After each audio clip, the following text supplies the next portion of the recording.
'Cause hurt doesn't show, but the pain still grows. No stranger to you and me. I can feel it coming in the air tonight. Oh Lord, I've been waiting for this moment all of my life. Oh Lord, I can feel it coming in the air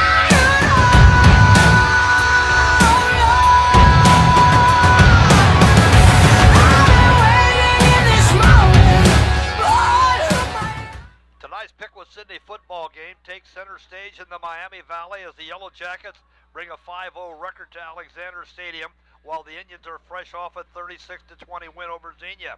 It's a game where the winner gets to display the battered helmet, but there's much more on the line. For Piqua, a win catapults them into the playoff hunt, but they're going to have to contain running back Isaiah Bowser, the leading rusher in the Greater Western Ohio Conference, and their outstanding quarterback Andre Gordon, who can run or pass to keep the Jacket offense on the field. It's Piqua's homecoming, and what adds to a great Piqua football night? Homecoming. Bob Luby, it's going to be a great game. It's going to be an exciting game. What are the keys for a Piqua win? I think, first of all, Piqua's going to have to adapt to the type of game that is being played. In other words, is it high scoring, low scoring?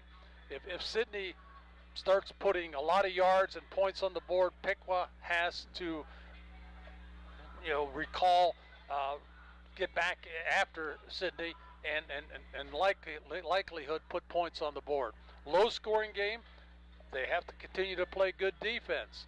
So they have to adapt, adjust to the type of game it is. Secondly, I think it's critical that Piqua limit the explosive plays of Sidney. Bowser's going to get a lot of yardage. I mean, that's just a given. The outstanding back in the conference, the leading ground gainer in the conference, he's going to get some yards, but they have to limit the big play. They cannot allow him to run kickoffs back for 75, 80 yards. They can't give up the 70, 75-yard run from scrimmage, or the pass play, the little dump pass out into the flat, because he's a player. He has the ability, not only with speed, he can spin out of a tackle. He uses stiff arms, and he slashes. He's a slashing runner. He can do about anything and everything. So he's going to present some problems for the Piqua defense. Those are your keys for a Piqua win.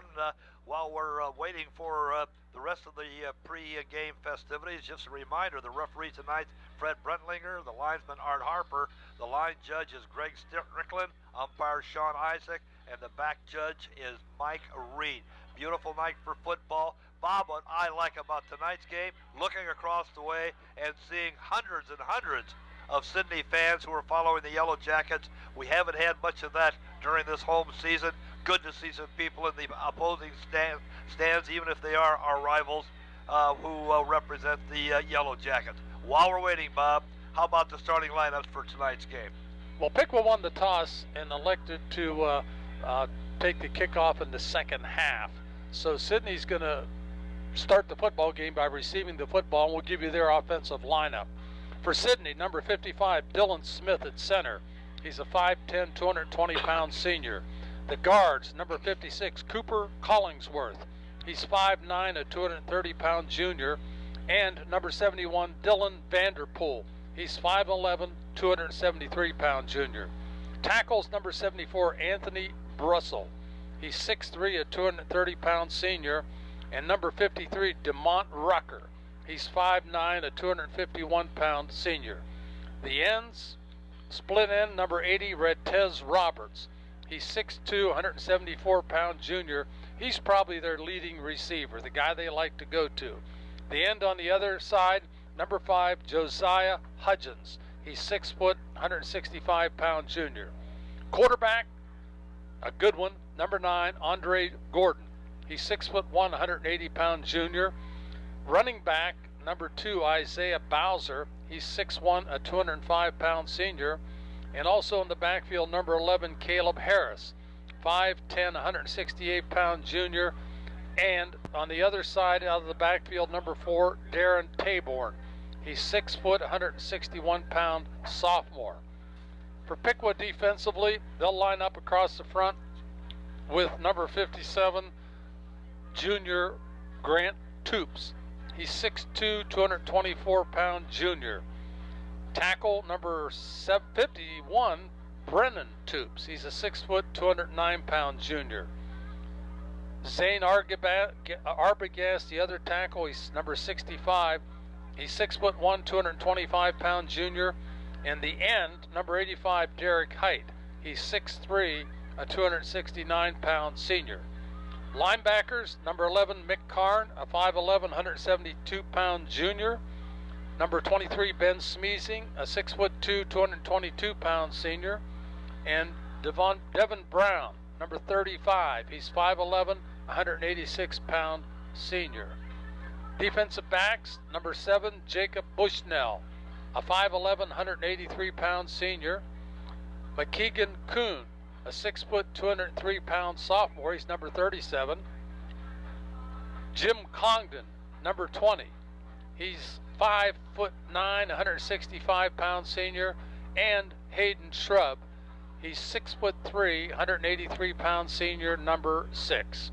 Those are your starting lineups for tonight's ball game between the Piqua Indians and the Sidney Yellow Jackets. We want to thank the sponsors who are bringing you this contest: Gonzo Radio, America's Best Choice Windows and More, Miami Valley Steel, East of Chicago Pizza, Moore's Heating and Cooling Comfort System, Mulligan's Pug, Dick Lumpkins, Piqua Harley Davidson, Unity National Bank, the Miami Valley Center Mall here in Piqua, Going Postal, SC Collectibles in the Miami Valley Center Mall, Beppo Uno, and Brownlee Ray Realty. Our thanks to those sponsors for helping us bring you this telecast.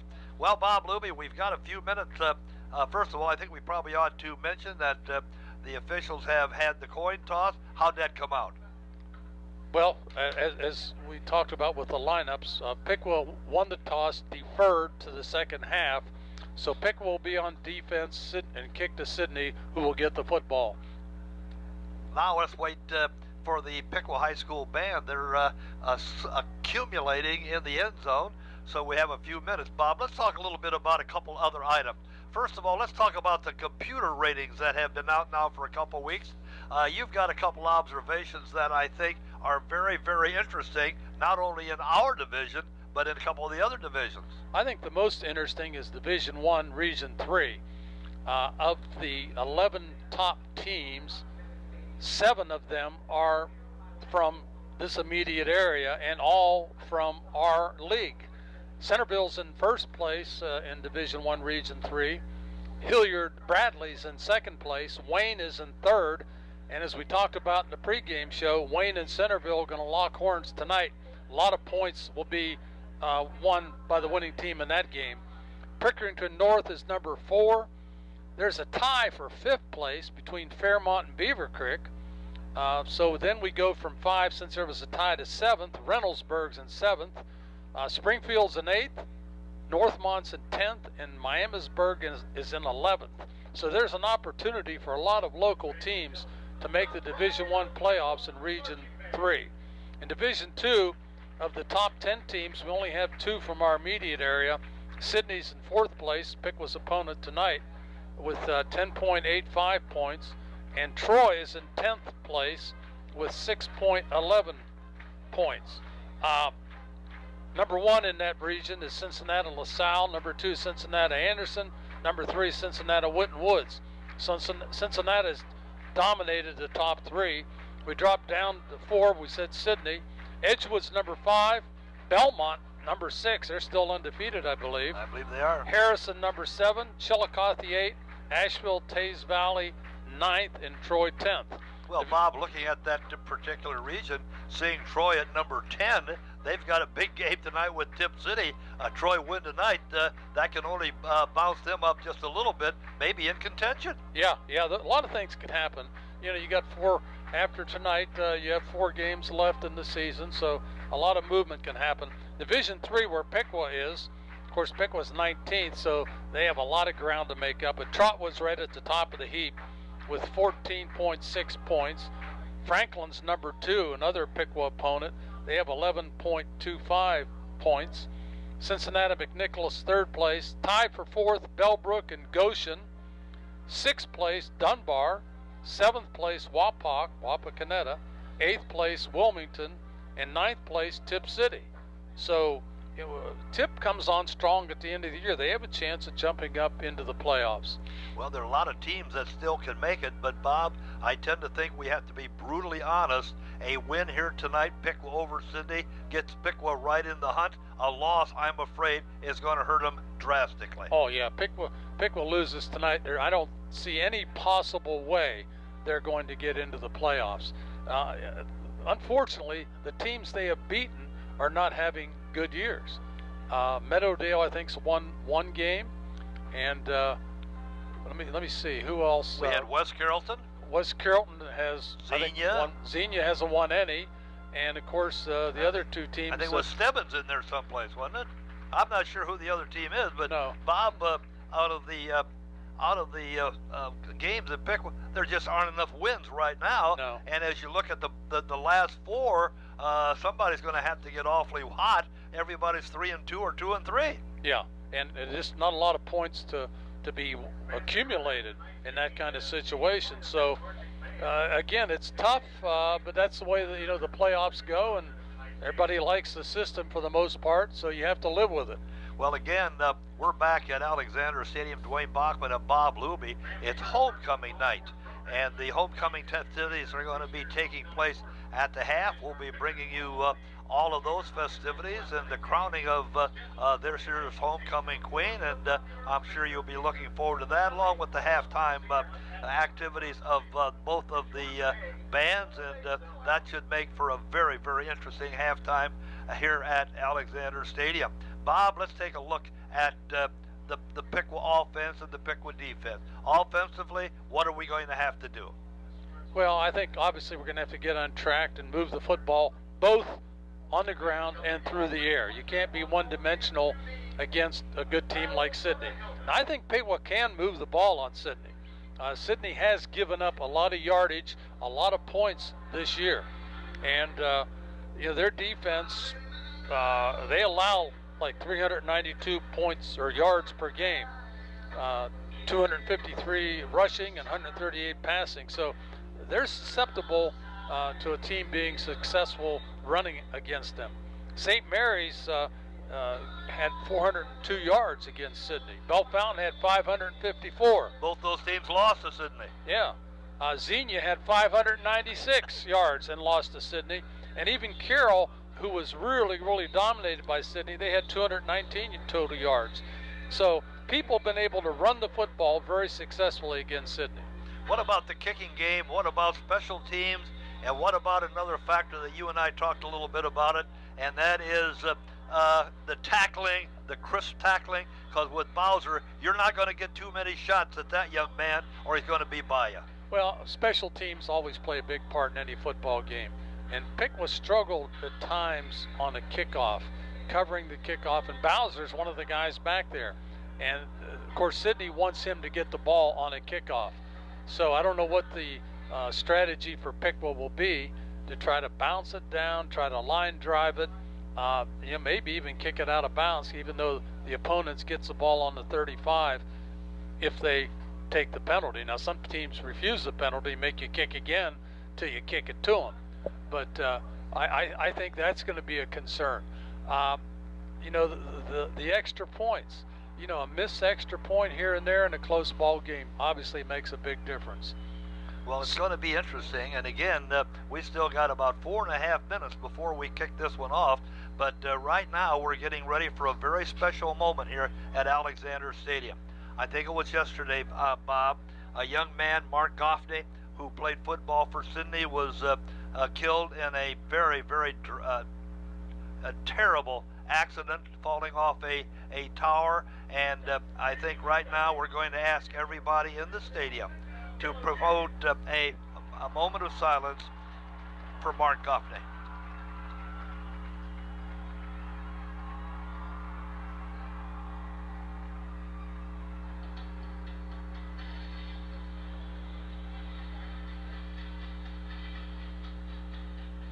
Mark Goffney was a football player who played for the Yellow Jackets and quite an accomplished football player. Died a tragic death in a fall from a television tower yesterday. And so a moment of silence for that young man.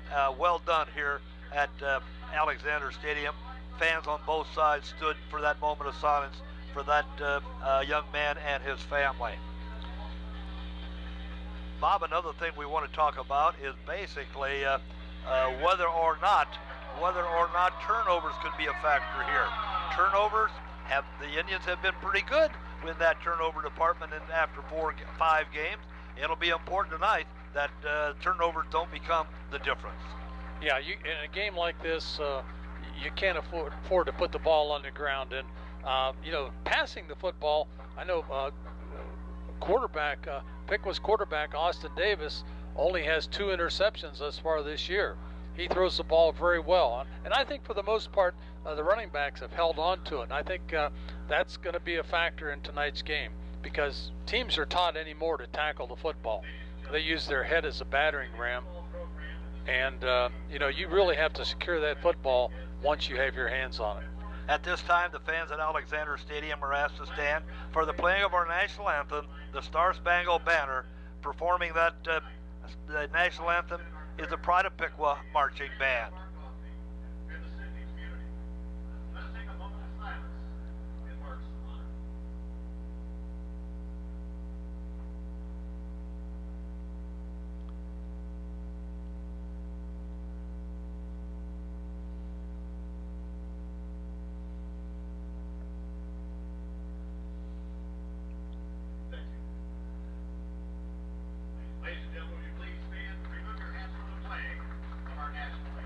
Pride of Piqua Marching Band with our national anthem.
Piqua High School Band with our national anthem. Bob, looking down on the track in front of the Piqua stands were a group of students who are in a class at Piqua High School. It's called Sign Language, and they did the sign language to the national anthem. Very, very impressive. Yeah, a new class, part of the curriculum implemented. I'm not sure if it was last year or this year, but it's interesting. But there was interest in doing it, so there were enough kids to sign up for it. So it's being provided to the students here.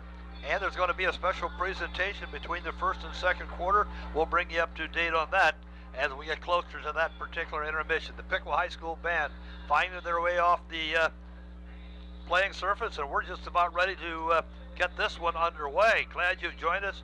Remember, you're listening to the Indian Nation Station with Piqua High School football. The officials have assumed their positions. Now we're getting ready for both teams to break the huddles around their respective head coaches. Piqua's going to kick it off to Sidney. Piqua's kicker is number 91. It's Robbie Comstock.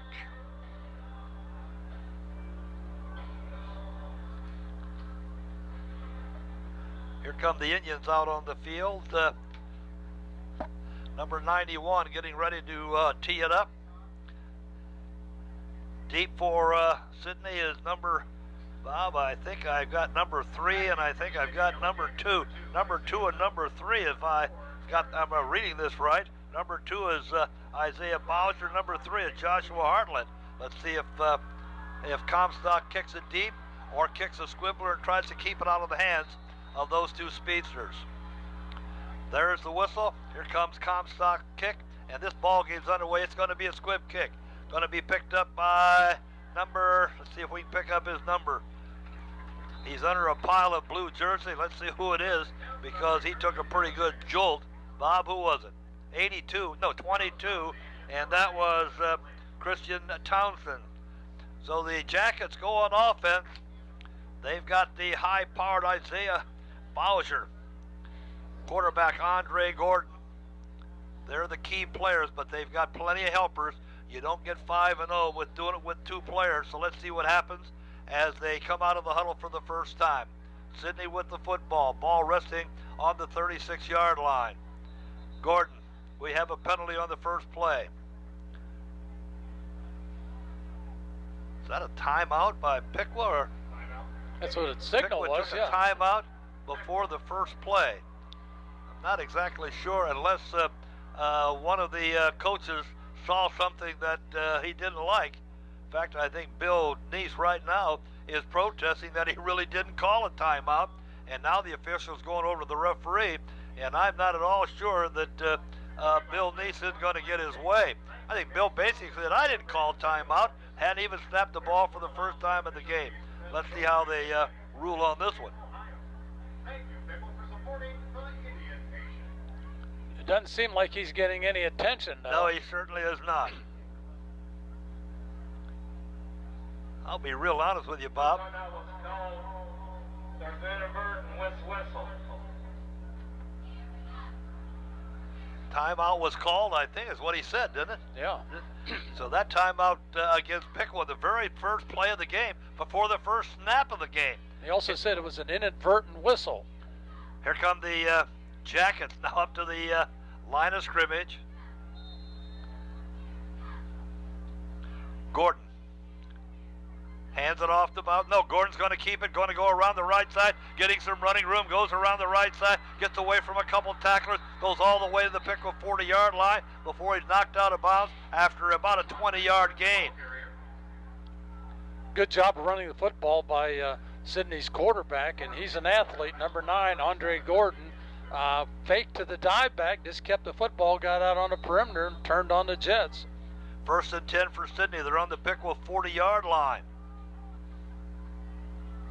This time Bowser's going to get it. Bowser's going to try left tackle. He's going to get 2, maybe 3, that's all, before a host of blue jerseys bring him to the turf. Tell you, that first play that Gordon ran, there were some missed tackles out there, and the Indians cannot afford that in a game like this. Sidney does not go into the huddle, right up to the line of scrimmage. Andre Gordon waiting for the snap. Gives it again, gives it to Bowser. Bowser's got some running room. He's to the 30, turning the corner, inside the 30, down to about the 28-yard line. Good for a Sidney first down.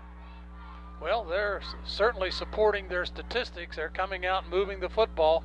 One of the high-powered offenses in the conference certainly looks high-powered. 1st and 10 for the Jackets. Ball resting on the Piqua 28-yard line. Andre Gordon gets the snap. He keeps it. Twists up the middle, then backs up, tries to get away from the attack, and does. He's loose. Got away from 2 or 3 tacklers from Piqua and got inside the 20-yard line. Bob, we talked about it. They had him tackled and couldn't bring him down. Yep, had him wrapped up. I didn't think there was any way he could get out of that situation, and he certainly did.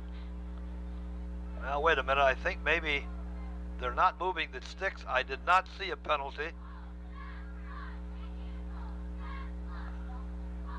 I don't believe there was a penalty. Now there's confusion across the way with the chain gang. Let's see.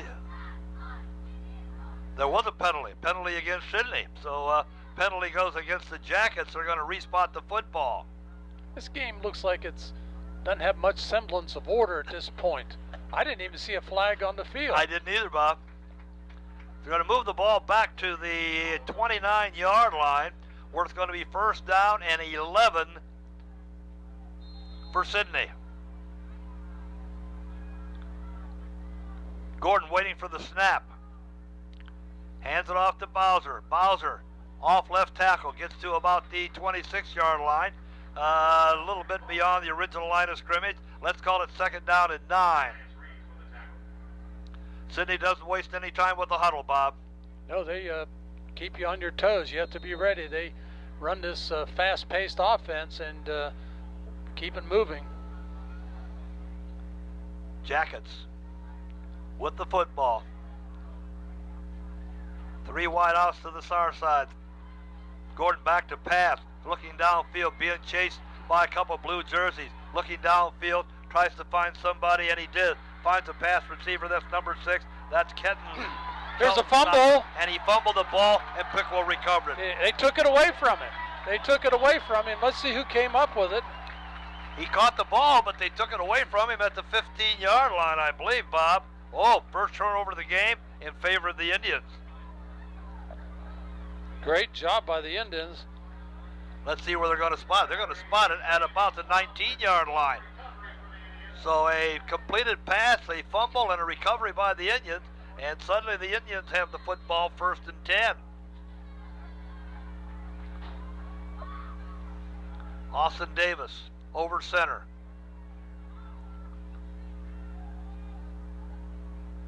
Hands it off to Davon Brown. Davon Brown over left guard. Didn't get much daylight, Bob. Maybe a yard. They were just waiting for him. Not a good job blocking up front by the Indians. There was a lot of white jerseys there ready to corral him and take him down. Give him a yard, 2nd down and 9. Clock says we've got 9:35 left to go in the first quarter. Indians to the line of scrimmage. This time Austin Davis is going to operate out of the shotgun. Back to pass, looking to the right side. Tries to find a receiver, incomplete, intended for Hayden Shrub. Defensively, number 11, that's Caleb Herod, knocks it out of his hands. So suddenly it's 3rd down and 9 for the Indians. Ball resting on the 20-yard line. Good coverage by Sidney, right on the target, right on the pass, and just knocked it down. Here come the Indians to the line of scrimmage. Owen Toops to the far side. Hayden Shrub to the near side. Austin Davis over center. Scores out to the right side. Tries to throw it to Height, but threw it over his head. Goes incomplete. It's going to bring up a 4th down. And Derek Height was wide open. Yes, he was. He was wide open. That ball was just an errant toss and went by him. So that's going to bring up a punting situation for the Indians. And the Indians are going to be punting into the wind because you look across the way and see the flags blowing. The wind's moving from north to south, and the Indians punting to the north here. Mick Karn standing at his 7-yard line. He'll kick it away. Here's the kick. Nice kick downfield. Fair catch at the 45-yard line.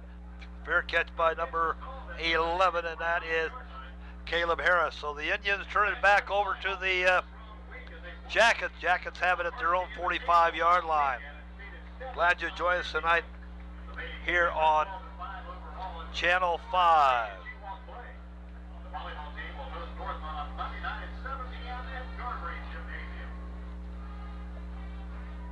Jackets up to the line of scrimmage.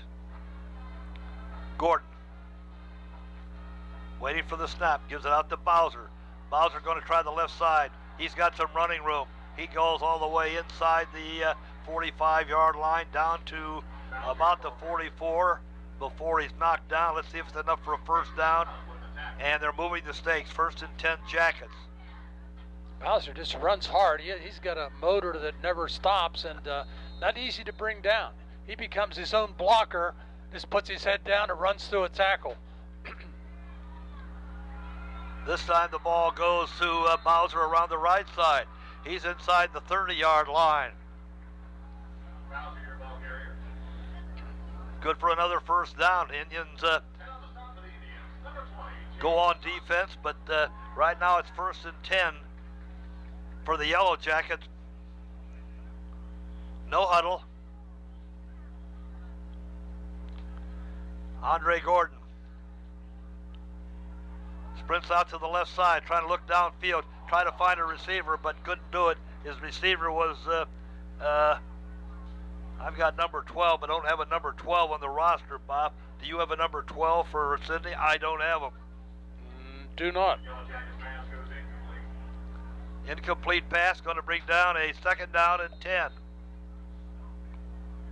Sidney has big number 1 in the ball game, and it's Devon Rogers. He's 6'2", 307. He lines up as a tight end on the left side. Andre Gordon looking downfield, tries to pass it to number 80. I think we've got a number 80, Bob. I think that's Rontez Roberts, but threw it over his outstretched arm. It falls incomplete. So the Indians now are going to have the Jackets in a 4th down situation. Excuse me, Bob, is that 3rd down? 3rd down, yes. Let's call it 3rd down and 10. Rontez Roberts is their leading receiver. He's got 9 catches for 214 yards coming into the ball game, but that was just thrown too high. Oh, somebody moved. Let's see if it was Sidney or whether it was Piqua. They're going to call that a 5-yard penalty against the Jackets. So the 5-yard penalty goes against Sidney. Going to be 3rd down and 15. Clock says we've got 8 minutes and 26 seconds left to go in the first quarter.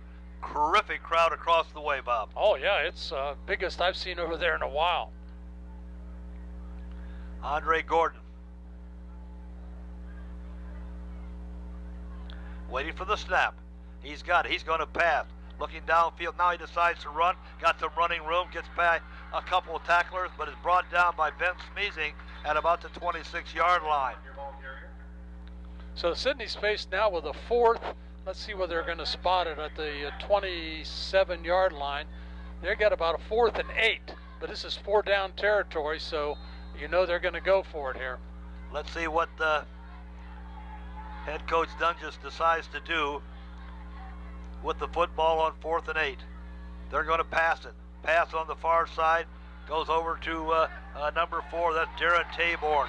Darren Taborn picks it up, but he's going to be short of the 1st down. So right away, the Indians take over again. Good job so by far, the Indians. Bob, neither offense able to muster much. No. Sidney's moving the ball, but when it time came to make a big play, they couldn't do it. Brendan Toops was over there, number 51, in on the tackle for the Indians. So the Indians take over in their own territory, but it's 1st down. 7 minutes, 46 seconds left to go in the first quarter. Still nobody on the scoreboard.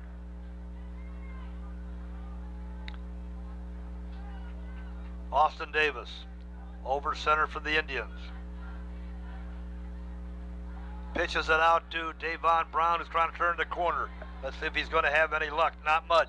Gets knocked down at the 20-yard line. Big number 1 for Sidney. The 6'2", 307-pound senior, Devon Rogers, came up and really put the hit on Devon Brown. So Indians finding it a little tough running the football out there. Lost a yard, 2nd down and 11. Austin Davis going to operate out of the shotgun this time.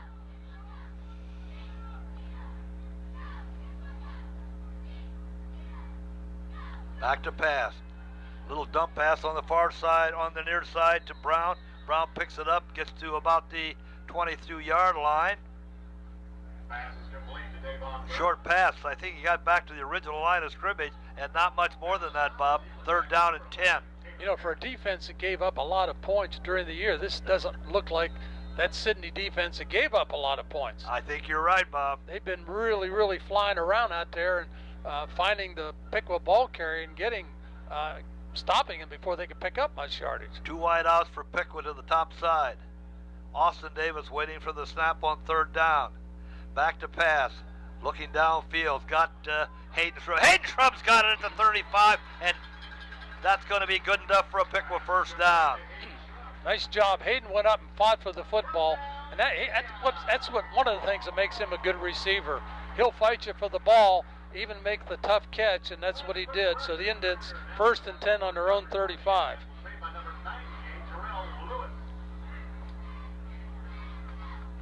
Indians to the line of scrimmage.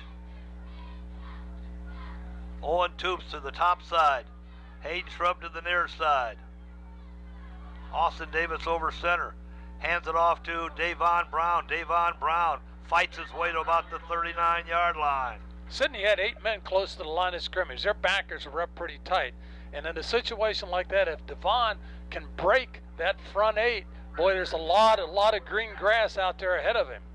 Let's give him 4, 2nd down and 6. 6 minutes, 10 seconds left to go in the first quarter.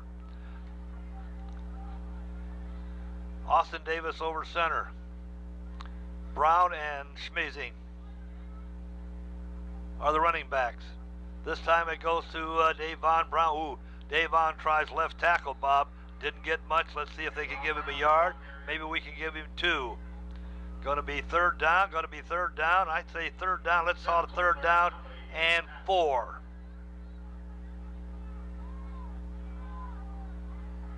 Boy, both teams finding the running game pretty tough, Bob. Yeah, it is. Sidney doing a good job. They jump in a 4-3 or a 4-4. They'll move people around depending on the situation, I guess. And right now they seem to be playing a 4-3. Austin Davis back to pass. Looking right over the middle. Completes the pass to Cale Mextroth. Cale Mextroth is right on the 45-yard line. If that's where they mark it, Bob, I think it's a 1st down for the Indians, and it is. 1st and 10, Piqua. Piqua picking up yardage, little chunks, 4 and 5 yards, but hey, that's okay. You don't need the big play all the time. You just pick apart a defense and you're looking for the discrepancies in that defense. Is there anything you can see? Is there a person that you feel your receiver can beat? 2 wide outs to the top side, 1 to the near side. Austin Davis waiting for the snap out of the shotgun. Hands it off to Ben Schmeezing. Ben Schmeezing's got some running room. Ben Schmeezing over left tackle. He's in the open. He gets down inside the 25-yard line. Ben Schmeezing with a big hitter goes inside the 25 down to about the 22-yard line. Big 1st down for Piqua. Yeah, Ben did a nice job. He broke a tackle or 2 up front, and once he got past that first 7 or 8 defenders, he was out in the backfield, and Ben's got pretty good speed. So it takes a pretty well-conditioned athlete to catch up with Ben. Ben did the job, though.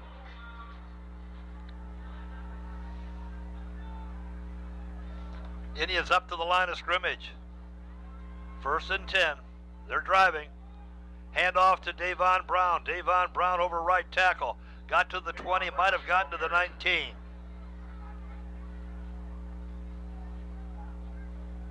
Let's call it the 19. Let's call it 2nd down. Let's call it 2nd down and a long 7. The good thing about a drive like this, you're eating up clock and you're keeping the ball away from Sidney with their high-powered offense. Piqua to the line of scrimmage. To the far side. A wide out and to the near side. Austin Davis hands it off to Davon Brown. Davon didn't have much luck, Bob. Got back to the line of scrimmage, and that's just about all he got. Yeah. Let's call it 3rd down. Let's call it 3rd down. Maybe lost an inch or 2. Let's call it 3rd down and 8. Defensive end number 62, Tyler Shiflett, was leading the charge for the Yellow Jackets. So the Indians now face, of course, they're in 4-down territory. Certainly. They'll have these 2 opportunities to pick up the 7.5, 8 yards right now. Indians to the line of scrimmage. Austin Davis operating out of the shotgun. Going to go back to pass. Looking to the end zone. Trying to find a receiver. Got number 5. He got him! Cale Mextroth pulls one down from Austin Davis in the end zone for a Piqua score. Oh, beautifully done, Bob. Nice toss, nice catch. Both ends of that. Austin Davis threw a very, very nice football. Cale Mextroth, the 6'1", 187-pound senior, went up, pulled it in. Robbie Comstock going to make it trying to make it a 7-0 ball game.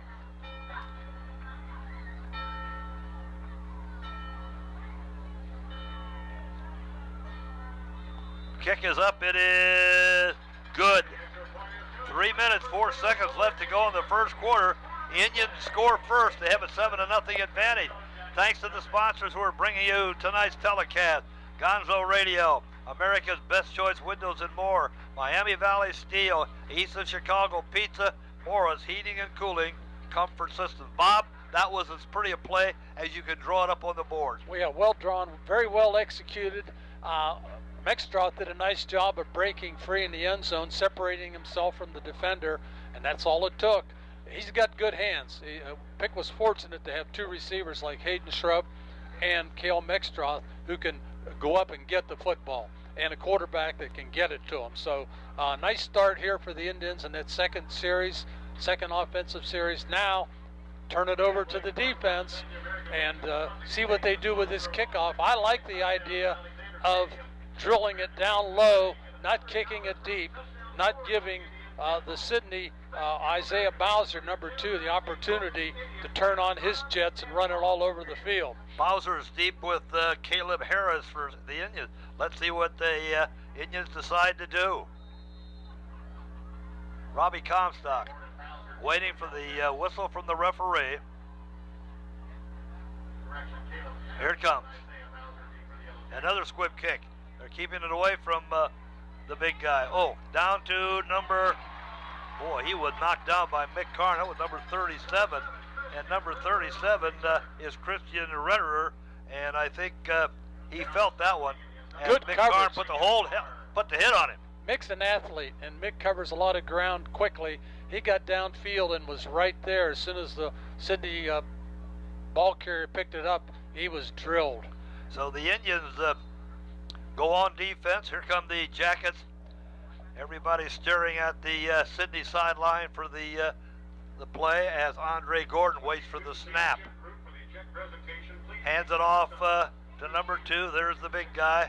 And Bowser is going to get a few. Let's see where they spot the football. Looks like he got, let's call it, I think we got to give him 4, Bob. Second down and 6. He just ran off tackle, and again, he finds the hole even if there's one not there. He makes his own hole. He's that type of runner. He's a bruising runner, slashing type runner. He can cause you a lot of problems. Jackets looking to the far sideline. Now, Gordon's ready. The snap. Hands it off to Bowser. Oh, Bowser. Oh, Bowser got to the line of scrimmage. Might have lost a yard, Bob. Boy, a bunch of blue jerseys right on number 2. Yeah, they just collapsed on him. He could not find anything there. The Indians doing a good job. Good job of shutting down Bowser on that play. Brennan Toops led the charge. Let's see what happens as we get to third down and 6. Against Andre Gordon.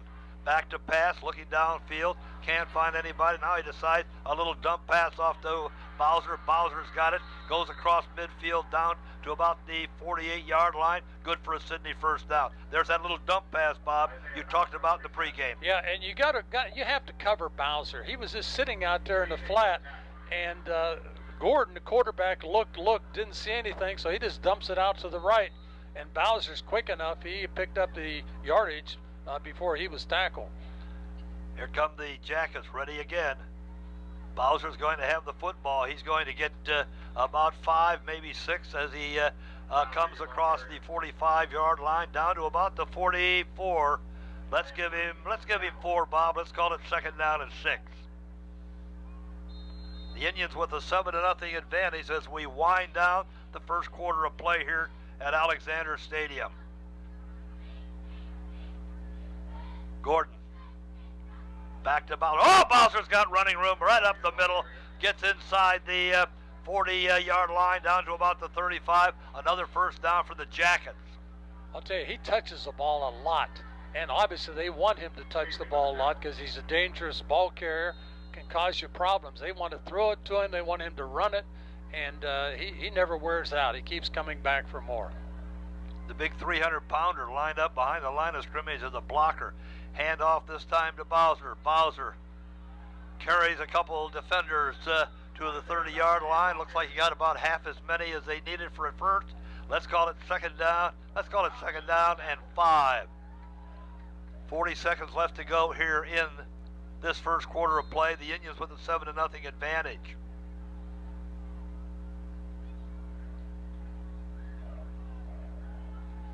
Sidney, they run that hurry-up offense, but they slow it down because they have to wait for the play to come in from the sideline. Hand off to Bowser again. This time he's going to go to right tackle. Oh, he's got running room, Bob.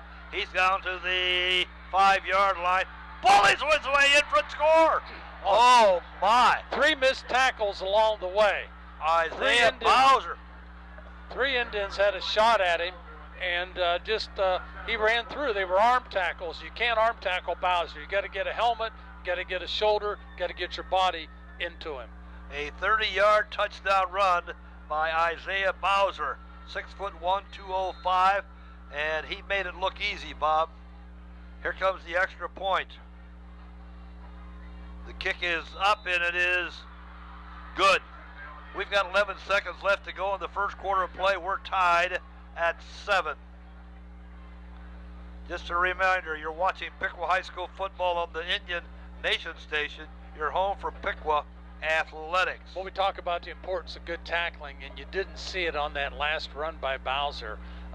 He had really 2 or 3 people had a good shot at him, and they just did not wrap him up. You can't allow a back with the ability of Bowser to do that. You have to play your number 1A game, and those tackles were not the number 1A game of the Indians. Now the Indians are going to get the football back with just 11 seconds left to go in the first quarter. Let's see if 86 is going to kick it, and I don't believe he is. Bob, can you catch that number, the kicker? 65. Yes, it is. Anthony Strayman is going to kick it off for the Yellow Jackets. Let's see who goes deep for Piqua. Cale Mextroth, Davon Brown are going to be deep for the Indians. Actually, Davon Brown is the only deep one. The Indians are one man down. Yes, yeah, looks like they're guarding. Oh, now they're everybody's moving back. Yeah. Strayman ready to kick it off. Got the whistle. And here's his kick. Kick is going to go down to the 12-yard line. Hayden Shrub picks it up. Gets some running room. Gets a lot of running room. And now he's at the 45-yard line before they knock him out of bounds. Hayden Shrub picked his way up the sideline on the Piqua side. Got beautiful field position for the Indians as we get ready to wind down the first quarter of play. Yeah, Hayden just did a nice job. Fielded the kickoff and waited, delayed just a second or two, then picked his way through the defense. Bob, but unfortunately, a holding call against the Indians. They're going to bring it back. Now let's see where they end up spotting it, because the penalty was against Piqua. Ooh, Hayden did a nice job of tiptoeing his way down the sideline, but obviously to no avail. That was worth about 30 yards, that penalty, I think. Yes, that's a big one. Going to spot the ball on the Piqua 21-yard line. 1st and 10. Austin Davis.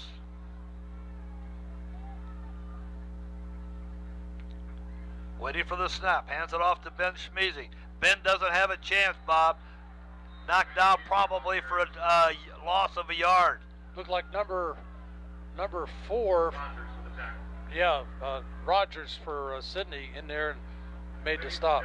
A special presentation is being made right now, and the fans are being asked to recognize the effort that was made 2 weeks ago when they had a volleyball benefit for Michelle Garber, who was a cancer survivor, and right now they are on the sideline recognizing the fact that they're going to make a presentation to the Garber family and make a presentation to the Cancer Care Center, all in for the benefit of Michelle Garber, and a very, very worthwhile project, Bob.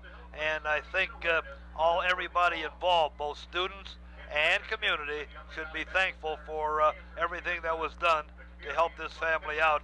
I see Michelle sitting in the gator, and I think she's like a lot of people in the stand, probably shedding a tear or two. Michelle's a wonderful person. I happened to have Michelle in school when I was working, and she was a good student, a good person, and just nice to have in the building.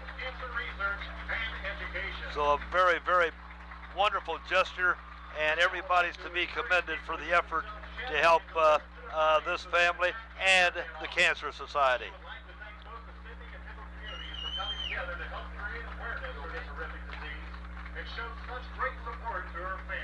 Waiting now for the announcement from public address announcer Doug Hem, telling everybody about the fundraiser and the success they've had. Good job, everybody. Back to football. Piqua's going to have the football. They're going to have it 2nd down and 12. They're going to have it on their own, looks like on about the 9-yard line. Austin Davis brings him out. He's going to be out of the shotgun. We got 2 wide outs here to the near side, 1 to the far side. Austin, a pass out into the right side, gives it out to Cale Mextroth. Cale Mextroth hauls it in and goes to about the 34-yard line. That's going to be good enough for a Piqua first down. Cale Mextroth has had an awfully good season, Bob. He sure has, and he knows what to do with the football. You notice that stop-start, just a little fake, stutter step, trying to throw the defense off after he caught it, and then turned it upfield. He knew he had to run vertical to get that first down. 1st and 10 for the Indians. On their own 34-yard line. This time Austin Davis is over the center. Hands it off to Davon Brown. Davon gets a little daylight. Davon Brown's going to get enough for another first down for the Indians. Found a nice hole off the right side, and Devon, he's got good speed. He's quick, he's got good speed, he can find daylight, and he did a nice job there picking up another first down for Piqua. Opening minute of the 2nd quarter, we're tied at 7 here at Alexander Stadium. Austin Davis over center. Davon Brown and Smeezing are the running backs. Hand off to Davon Brown. Turned the corner. No, he couldn't turn the corner. Just about had the corner, and number 11 for Sidney, and that is Caleb Harris. Grabbed him by the shoe tops, and had he not been able to get Davon Brown down, I think Davon had about 10 yards left in him. I think he was about an arm's length away from breaking one there. Had it not been for Caleb Harris, Devon Brown really did a nice job. Saw the daylight, hit it quickly, then Harris came over and made the stop. Let's call it 2nd down and 8.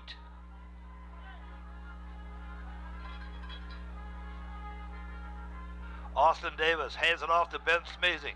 Ben Smeezing, Ben tried the left side but didn't have much luck, Bob. No, a lot of penetration that time by the Sidney defense, and anytime you get penetration in your backfield, it really destroys the play quickly, and that's what happened.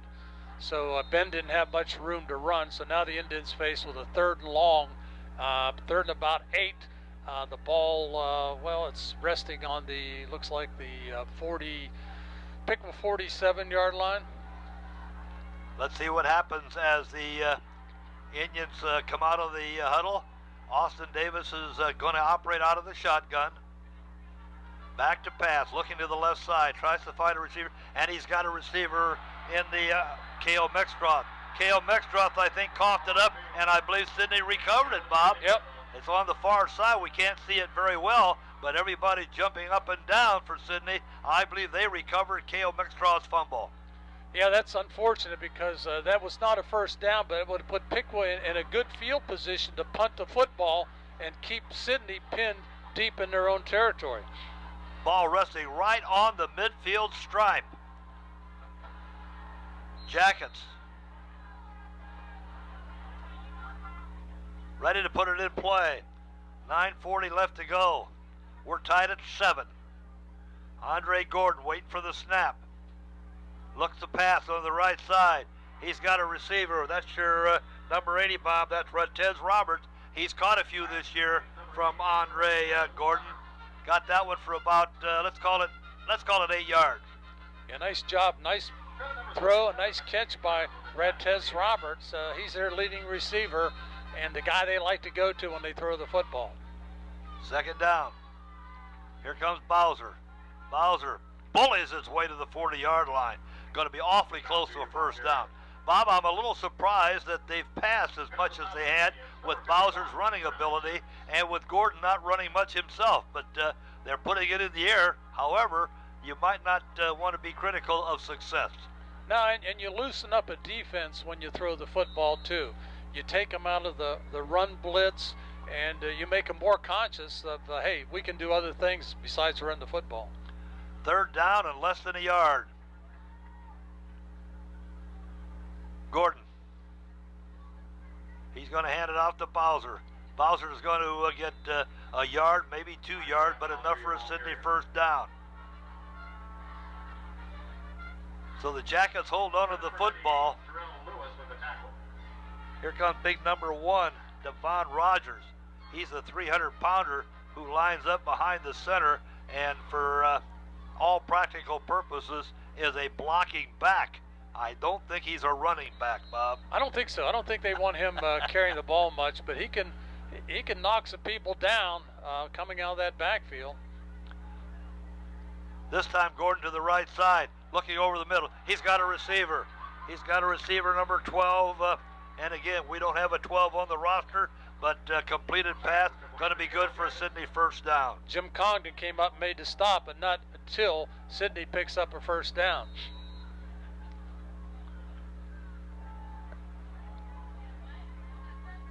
Bowser with the football. He's going to. I thought we had him trapped behind the line, Bob, but he was able to twist and turn and get inside the 20-yard line. Found a way to get positive yardage out of that. Sixth play for Sidney in this drive here in the second quarter. Ball game tied at 7. 8 minutes and 17 seconds remaining in the first half. Second down and 4. Jackets moving after the recovered fumble. Andre Gordon hands it off to Bowser. Bowser that time hit at the line of scrimmage. Didn't get much on that one, Bob. No. Leading the charge defensively for the Indians, number 97, Lance Reeves. Lance Reeves, a freshman defensive end who's getting a lot of playing time, isn't he? Amazing for a freshman. This guy has stepped up and done a great job. Third down and 4. They're in 4-down territory. Gordon again, waiting for the snap. Somebody moved. I didn't see it, Bob. We'll wait for the referee to tell us. Offside on the part of the Indians. So the 5-yard penalty goes against the Indians. That's going to give the Jackets a first down. Right on, I think, the 15-yard line.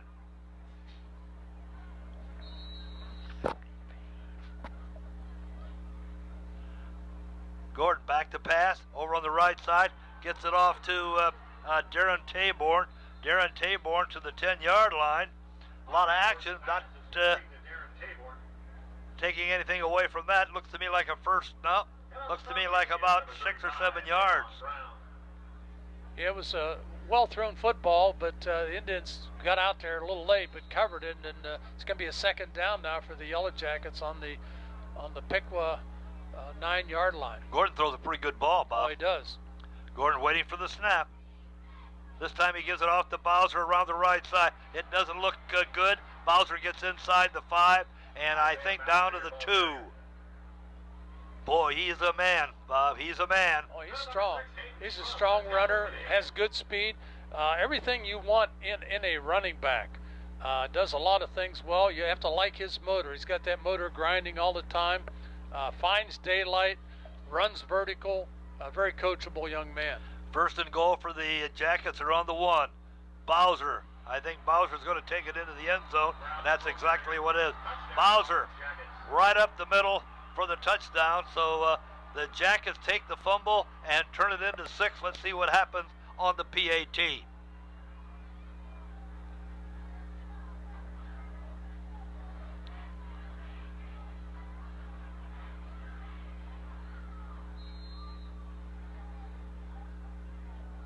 Truesdale going to try to make it a 7-point game. Kick is up. It is good. 6:32 left to go in the first half. Sidney 14, Piqua 7. Just a reminder, you're watching Piqua High School football on the Indian Nation Station, your home for Piqua Athletics. Thanks to our sponsors, Milligan's Pub, Dick Lumpkins, Piqua Harley Davidson, Unity National Bank, the Miami Valley Center Mall in Piqua, Going Postal, SB Collectibles in the Miami Valley Center Mall, Beppo Uno, and Brownlee Ray Realty. Bob, Jackets made that look too easy.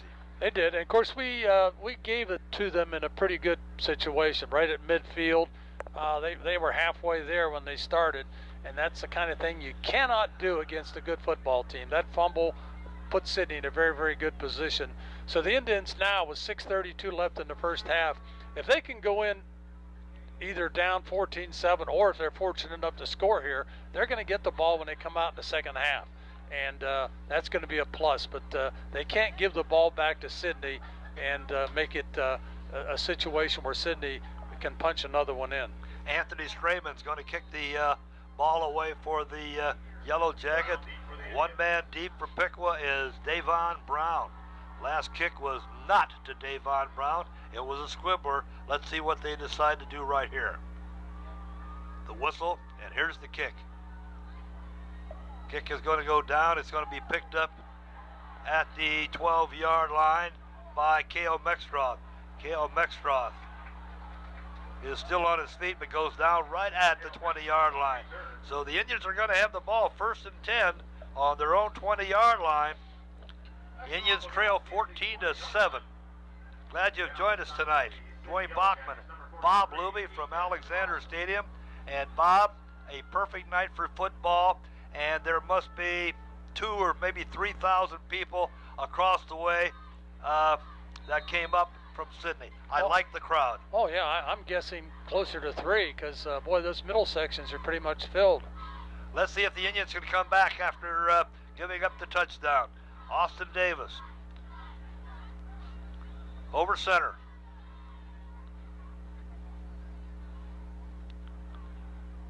He's sprinting out to the right side, looking downfield. Now he's going to run the ball. Gets to about the 25. Thrown to the ground there is number 3, Austin Davis. Yeah, I don't know if that was a design play where he keeps the football, but it was well run.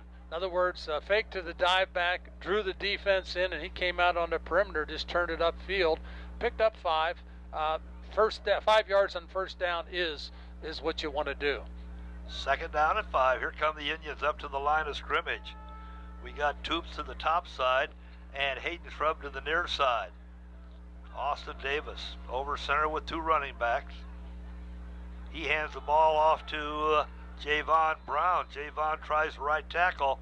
Got a couple, but short of the first down. Going to be 3rd down, Bob. Let's call it 3rd down. Let's call it 3rd down and 2. Big play for the Indians. That's right. Keep possession, maintain possession, keep that clock running.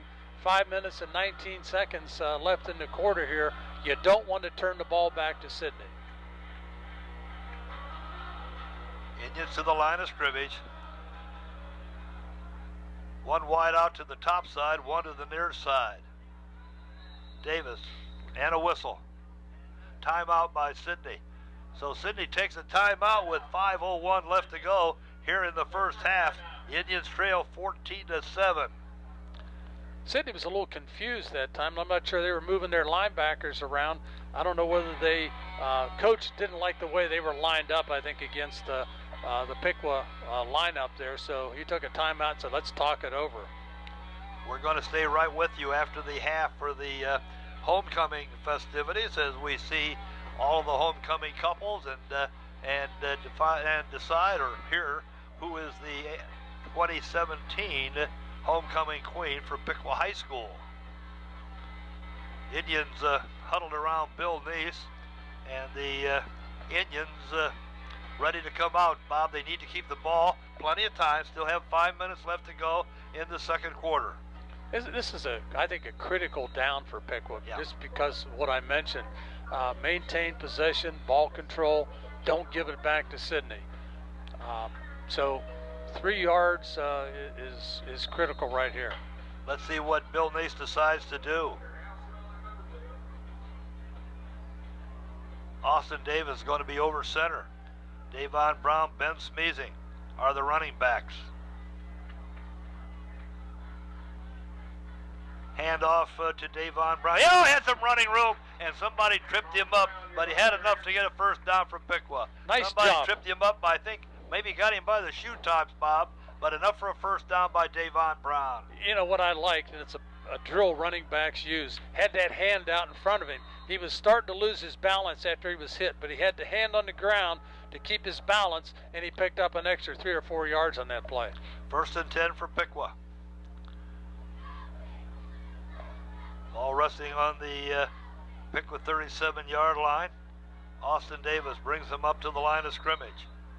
And suddenly we have a substitution penalty, I believe, against Piqua. Illegal substitution. Number 35, offense. 5-yard penalty. Illegal substitution is going to cost the Indians 5 yards. You can almost tell when Davon Brown was halfway to the sideline that something was going to happen, and he didn't get off the playing surface. Cost him 5 yards. 1st and 15. Austin Davis going to operate out of the shotgun.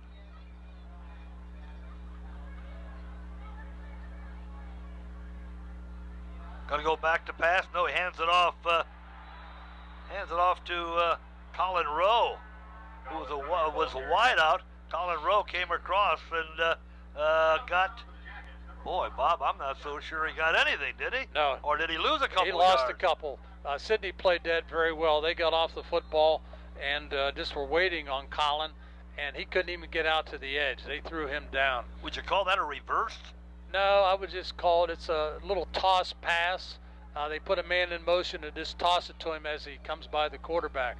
If I were Piqua right now, I'd run that clock down, which they're doing, the 25-second clock, to keep the ball away from Sidney. Here's the snap. Davis going to throw it deep. Throws it downfield, incomplete. Intended for Hayden Shrub.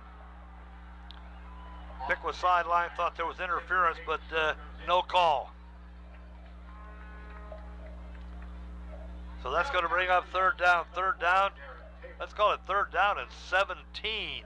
Yeah. Well, Bob, back to one of your cliches. Do we have a 3rd and 17 play in the book? Well, you do if everything goes well. But I'll tell you, right now, that Sidney defense has been maligned most of the year. I think is playing pretty well. I agree with you, Bob. If there's a surprise in this first half, that would have to be it for me. Yeah. The Sidney defense been very strong.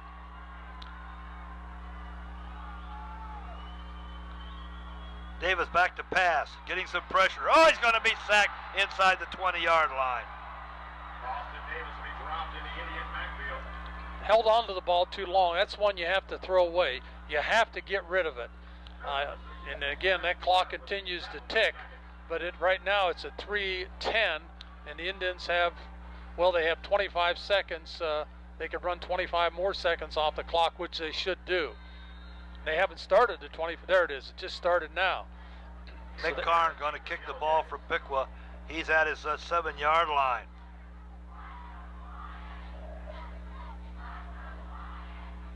Somebody moved on the Piqua side, I believe. Somebody moved on the Sidney side, but I think was drawn off by the blue jersey. Let's see if that's going to be the call. Ball start. Yes, that's exactly the call. So another 5 yards going to put Mick Karn almost standing on the end line. Yeah, and that's going to give Sidney good field position. Very good field position. Waiting now for the snap.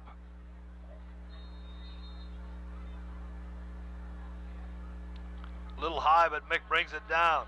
Nice kick.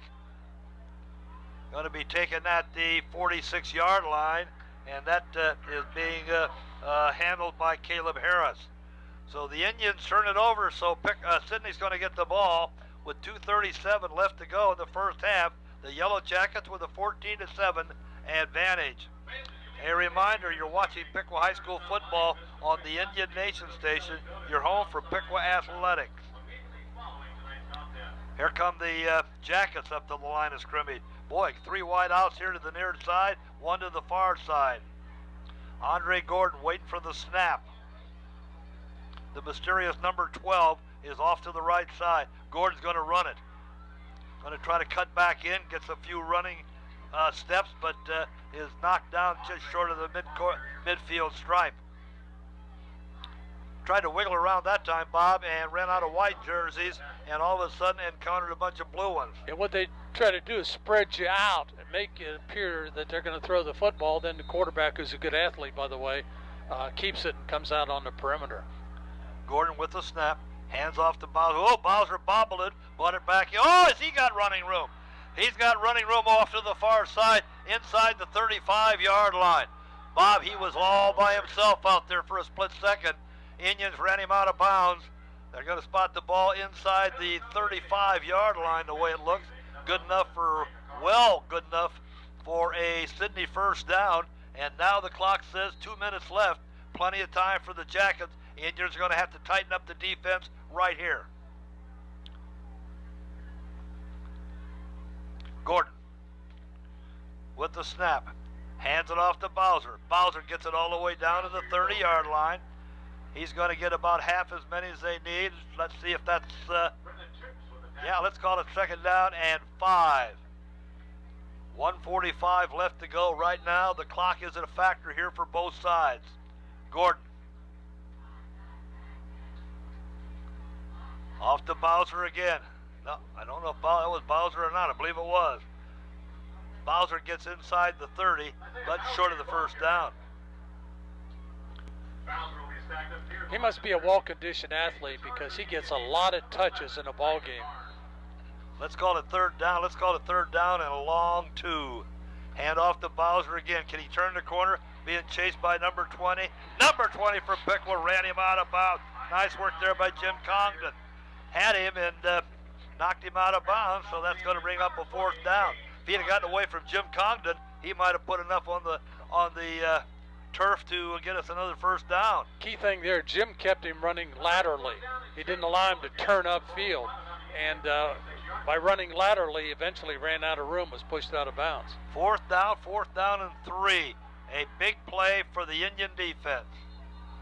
And then somebody jumped offside, I believe, for Piqua. And that's timeout for Piqua. So the Indians call timeout with just 1:08 left to go in this quarter. Bob, I don't think anybody can express it any better than you how important this 4th down is. Oh, obviously, with 1:08 remaining in the first half, a stop here would be very, very important for the Indians. You can't allow, you don't want to go in at halftime trailing Sidney by 2 touchdowns. With this offense they have and the ability to move the football and control the football, they just can do a lot of damage. Of course, it's very tough on a 4th and short. Any short yardage for Sidney, it's pretty easy for them to pick up the first down just because of the power running back they have. Bob, we talked about the crowd across the way, but as we look across the way along the outer fence, we've got all kinds of fans. We have got ourselves a giant crowd here tonight for what's been an awfully good ball game. Sure has. 4th down and 3. 1:08 left to go in the half. Big play for the Indians defense.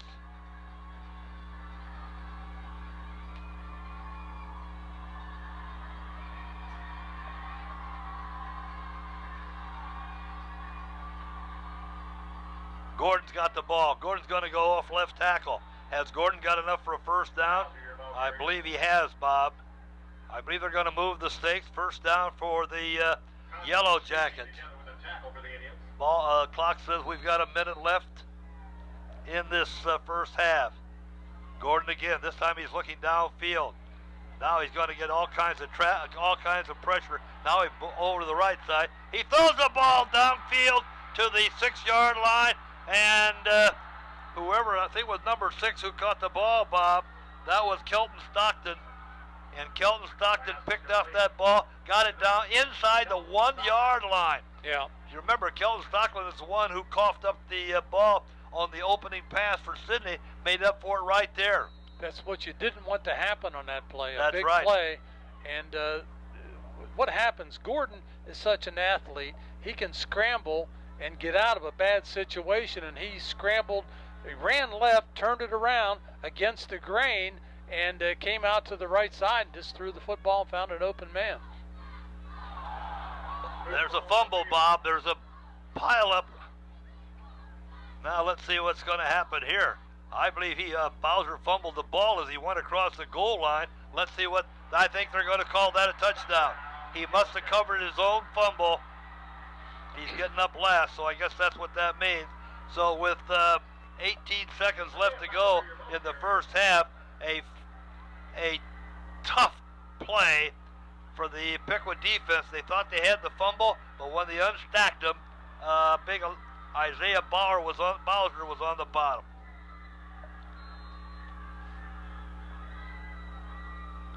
Truesdale. His extra point kick is up. It is good. 19 seconds left to go in the first half. Now the Jackets have a 21-7 advantage. Bob, that was a big touchdown for Sidney. It was a tough touchdown for the Indians. Well, yeah, what happened you didn't want to happen. You gave Sidney the ball with too much time on the clock and a good field position.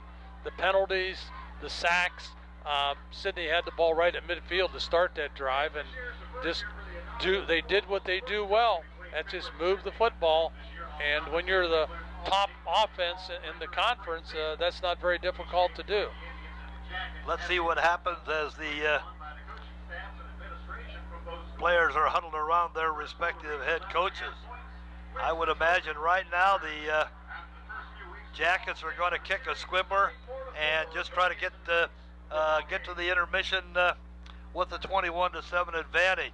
It'd be nice if we could think that the Indians would have a chance to return the kick, but I'm not so sure that's the way Sidney's going to play it. Anthony Strayman is going to kick it off for the Jackets.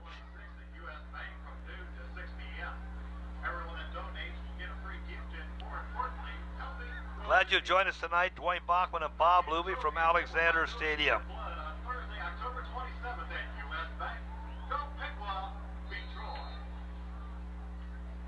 Strayman gets it teed up, waiting now for the referee's whistle. 19 seconds left to go in the half, 21-7 Sidney. Here's the kick. It's a squibbler right at Piqua's front line. Number 17 for the Indians, that's Sam Herndon, falls on it. And so the Indians are going to have the ball with 19 seconds. Field position is good, but what we lack now, Bob, is time. Yeah, it was, the effort there by the Indians to cover that football quickly. Clock didn't run but a second, and the Indians have an opportunity, maybe have 3 chances to throw the ball downfield. Austin Davis in the shotgun. Wide outs to the top side and to the near side. Back to pass, looking to the left side, looking deep.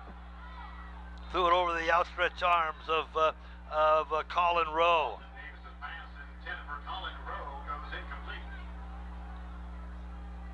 15 seconds left. Second down and 10. Ball resting on the Piqua 48-yard line. Play coming in from the Piqua sideline.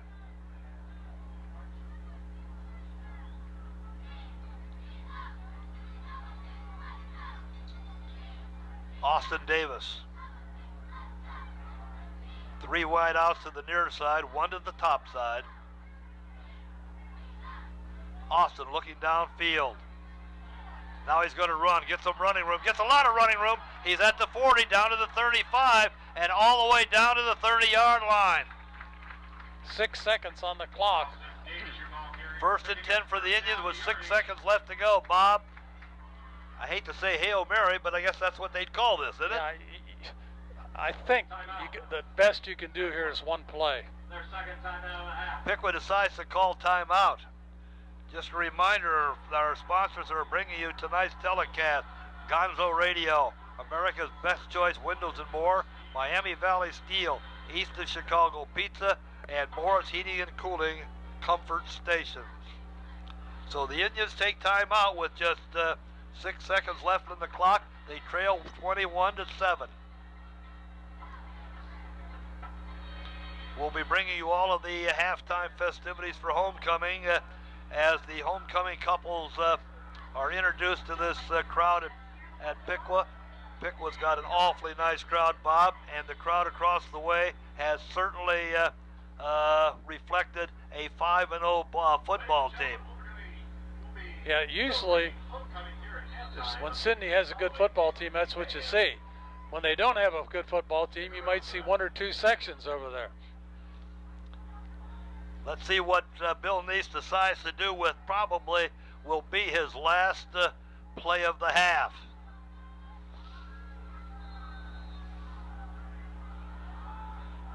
Austin Davis is going to operate out of the shotgun. Back to pass. Getting some pressure. He's going to throw it in the end zone. He's going to throw it deep. He's going to throw it in the end zone. I believe it's going to be an interception on the part of the Jackets. Yeah, this ball intercepted, intercepted by Sidney as the gun goes off. 21-7 at the half. Bob, while we wait for the homecoming festivities to take place, let's talk a little bit about what we saw here. 21-7. I would have to confess that I would have guessed we're going to see a little bit more scoring. Have that disappointed you, or has the defense of the Sidney been the biggest surprise of the evening for you? Well, yeah, the fact that Sidney has given up a lot of yardage throughout the year, and we talked about this on the pregame show. St. Mary's, they gained 402 yards. 275 yards of that was rushing. Bell Fountain, 554 yards against Sidney. Xenia, 596 yards, and 505 yards was rushing. So Carroll, even Dayton Carroll, who doesn't appear to have a real good football team this year, had 219 total yards in the ball game. So, yeah, I am disappointed that Piqua hasn't done more offensively against its Sidney defense. Well, we'll find out a little bit more because both teams have headed for the locker room, and now we're basically waiting for the halftime festivities. We thought that we would first have the homecoming festivities, but that obviously is not the case. We're going to have the halftime performance of the Sidney band.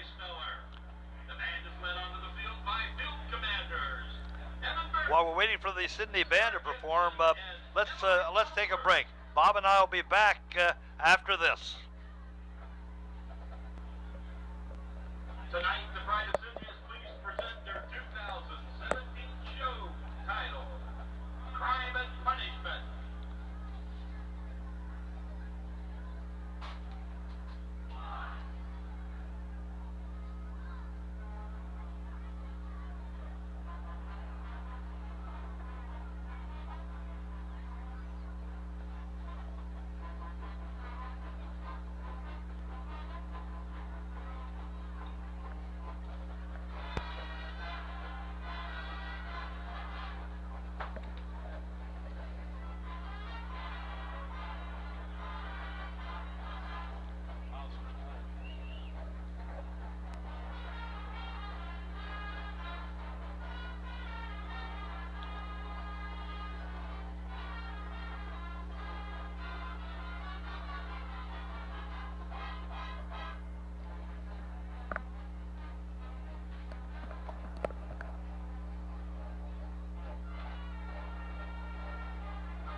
Then we'll go back on.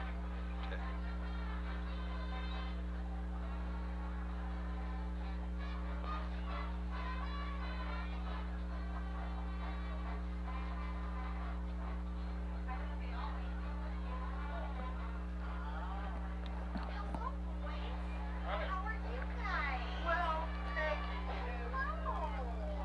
You guys are so hard at work. Didn't expect to see you here, but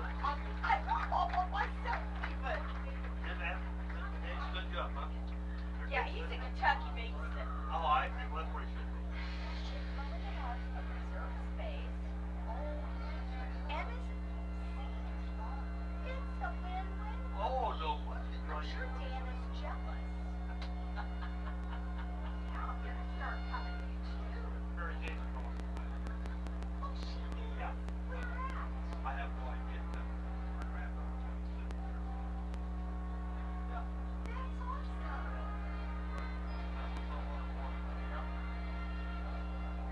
We're in this way. I wonder which cheerleader she is. Oh. They have a good cheering section over there. Those white shirts. That's a crowd we have to have. Yeah. Rather than 150 like we usually have from some of the schools. But I know they don't do floats for homecoming anymore. Oh, God, that's way. Oh, no. I think we still do them in the Catholic. Well, I'm not sure if that. The Catholic They just- schools. Yeah. No, I haven't seen a float in a long time. Oh, that was the best part of Oh, the homecoming. yeah. Remember those days? Oh, yeah. See if you can Stuff make it that you can wear with Kleenex. Sure. Oh, yeah. It was the best. Trying to make something out of nothing? Yeah, so did they do anything? No. All they'll do is the kids will line up at the Indian head. Okay. And then they'll introduce one couple at a time. And then after when it's all done, they'll crown them. They That's do it. crown them here, though. They'll crown the queen, not the king, because that's the crown night. Because the king is Oh, in football. put on there. That's I'm what, with they ya. got the crown tonight. Yes. My God. Like certainly not this many. Oh, my God. Hey, the bottom roster. You see the number of kids out there on the playground? That's usually how many we have. We've had crowds here 150 on the side. Well, they have, each section's roped off per class. Yeah, we got two classes. Yeah, two classes for reunion, but on the far side for something like that with 150 people, that's a big crowd. Now, what about us? Oh, we always have. We always have We people. travel pretty well. I don't think we have as many as we have tonight. But Okay, we have a but good crowd. But now that's what it should be about. That many. All Sydney should be here. All of Piqua should be here. It's a big game. Well, they're ready. Oh yes. If we don't score when we get this long, we start in the second half. Finally, Trouble. yeah, it is. Yeah. That's right. Well, look at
Back to Alexander Stadium. It's halftime. Time for the homecoming introductions, and we're going to start with our homecoming couples. The first couple is our first Queen candidate, Darby Bupp. Darby's the daughter of Brad and Maria Bupp. During her first 4 years at PHS, Darby has been an officer of the National Honor Society, president of the Interact Club, and section leader and dance captain of the show choir.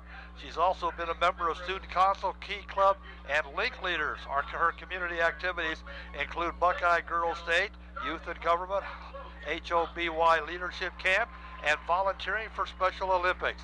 After graduation, Darby hopes to attend a liberal arts university on the East Coast to major in political science. She ultimately wants to become a lawyer. Darby's escort this evening is King candidate Logan Copsey. Logan's the son of John and Renee Copsey. Logan's been a member of the Student Council, National Honor Society, Top 100, and the varsity basketball team. He is also a scholar athlete and an active member of his church.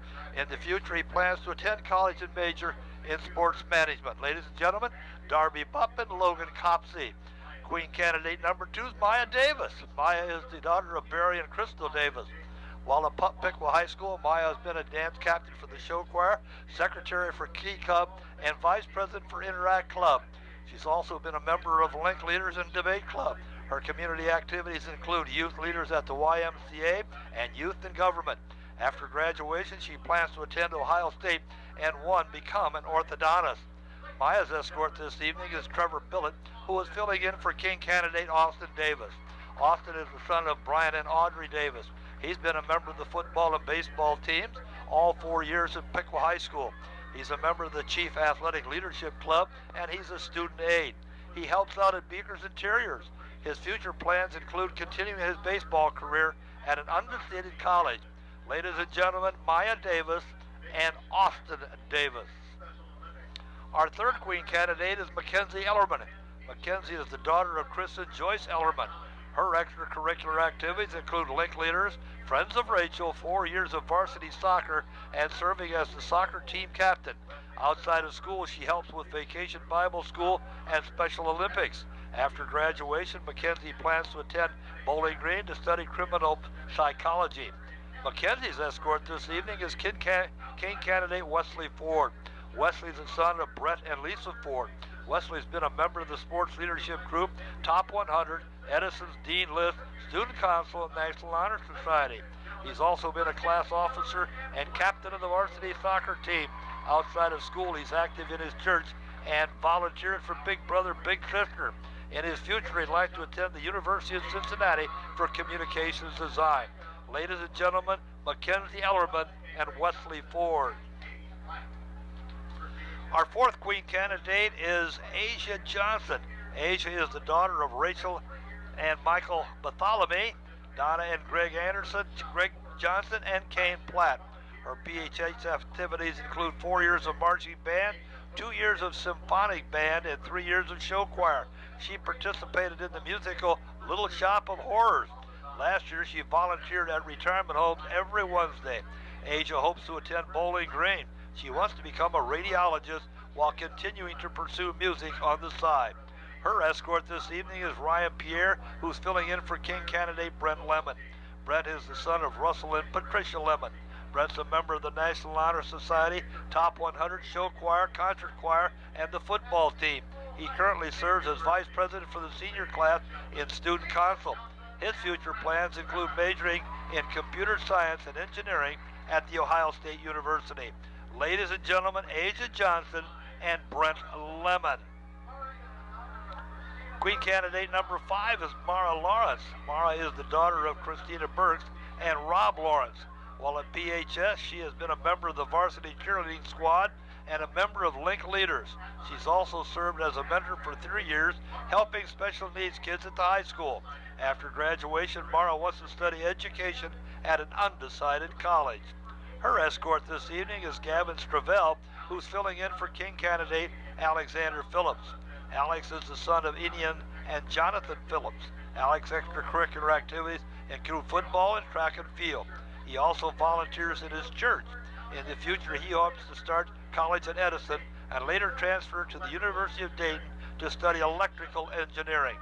Ladies and gentlemen, Mara Lawrence and Alexander Phillips. Queen candidate 6 is Leanna Prince. Leanne is the daughter of Jeffrey and Linda Price.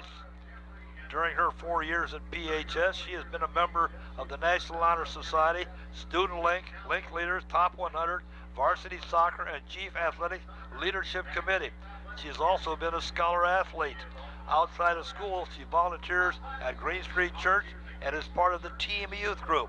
After she graduates, Leanne wants to attend college out of state to undergrad in pharmacology or chemistry. Her escort this evening is Cameron Brown, who's filling in for King candidate Hayden Shrub. Hayden is the son of Aaron and Liz Shrub. Hayden plays football and basketball. He's also a member of Link Leaders, Men's Chorus, and Chief Athletic Leadership Club. Outside of school, he helps out at Beakers Interiors, and he referees for Pee Wee football. Hayden plans to attend college for engineering or sports management while still playing football. Ladies and gentlemen, Leanne Price and Hayden Shrub. Queen candidate number 7 is Allie Richardson. Allie is the daughter of Diane and Larry Swafford and Kevin Richardson. Her PHS activities include Link Leaders, varsity soccer, and track.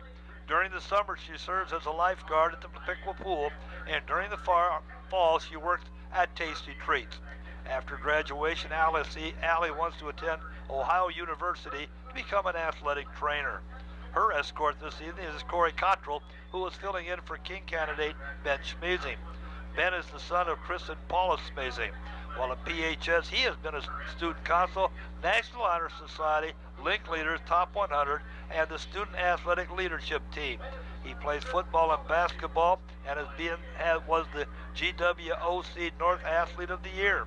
He volunteers for Big Brother, Big Sister, and helps at a local nursing home. His plans for the future include attending the Ohio State University to play football and major in business. Ladies and gentlemen, Allie Richardson and Ben Schmazing. Our 8th Queen candidate, Lily Stewart. Lily is the daughter of Kenneth and Tanya Stewart. While at PHS, she's participated in the Arts Club, National Honor Society, Link Leaders, Cross Country, Track, and Top 100. While playing basketball, she set 2 school records. Outside of school, she participates in her church youth group, and she works at Susie's Big Dipper.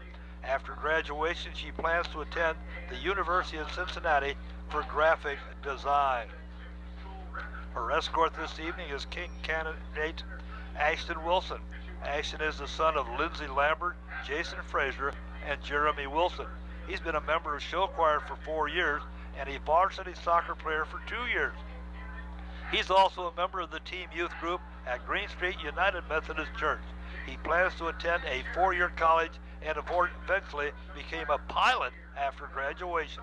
Ladies and gentlemen, Lily Stewart and Ashton Wilson. Our final Queen candidate is Grace Gravel. Grace is the daughter of Diane Patrizio. While at PHS, she's played soccer and been a member of Link Leaders. She works at Bobo's Ice Cream and helps with activities at her church. After graduation, she plans to attend college, majoring in biology. Her escort this evening is Jared Gullett, who's filling in for King candidate Robbie Comstock. Robbie is the son of Rob and Christy Comstock, and during his time at PHS, he has played soccer and served as a kicker for the football team. His community activities include coaching U7 soccer. He plans to pursue a career in sports management. Ladies and gentlemen, Grace Gravel and Robbie Comstock. During his time at PHS, he has played soccer and served as the kicker for the football team. We're ready now for the 2016 Homecoming Queen to come forward and crown the 2017 Homecoming Queen. Finally, we have the reigning Homecoming Queen, Claire Hillary, and her escort, reigning Homecoming King, Darby Wright. Ladies and gentlemen, you have just seen the candidates for your homecoming candidates for the year 2017. And now, as Claire Hillary makes her way to the 50-yard line, we're waiting for the moment you've been waiting for, the 2017 Piqua High School Homecoming Queen. And tonight's the homecoming queen for 2017 is, we're waiting for that announcement.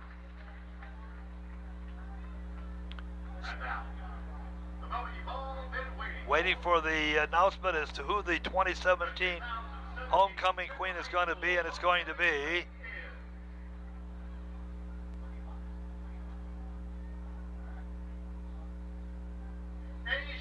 Asia Johnson is going to be the 2017 homecoming queen at Piqua High School. Congratulations to Asia.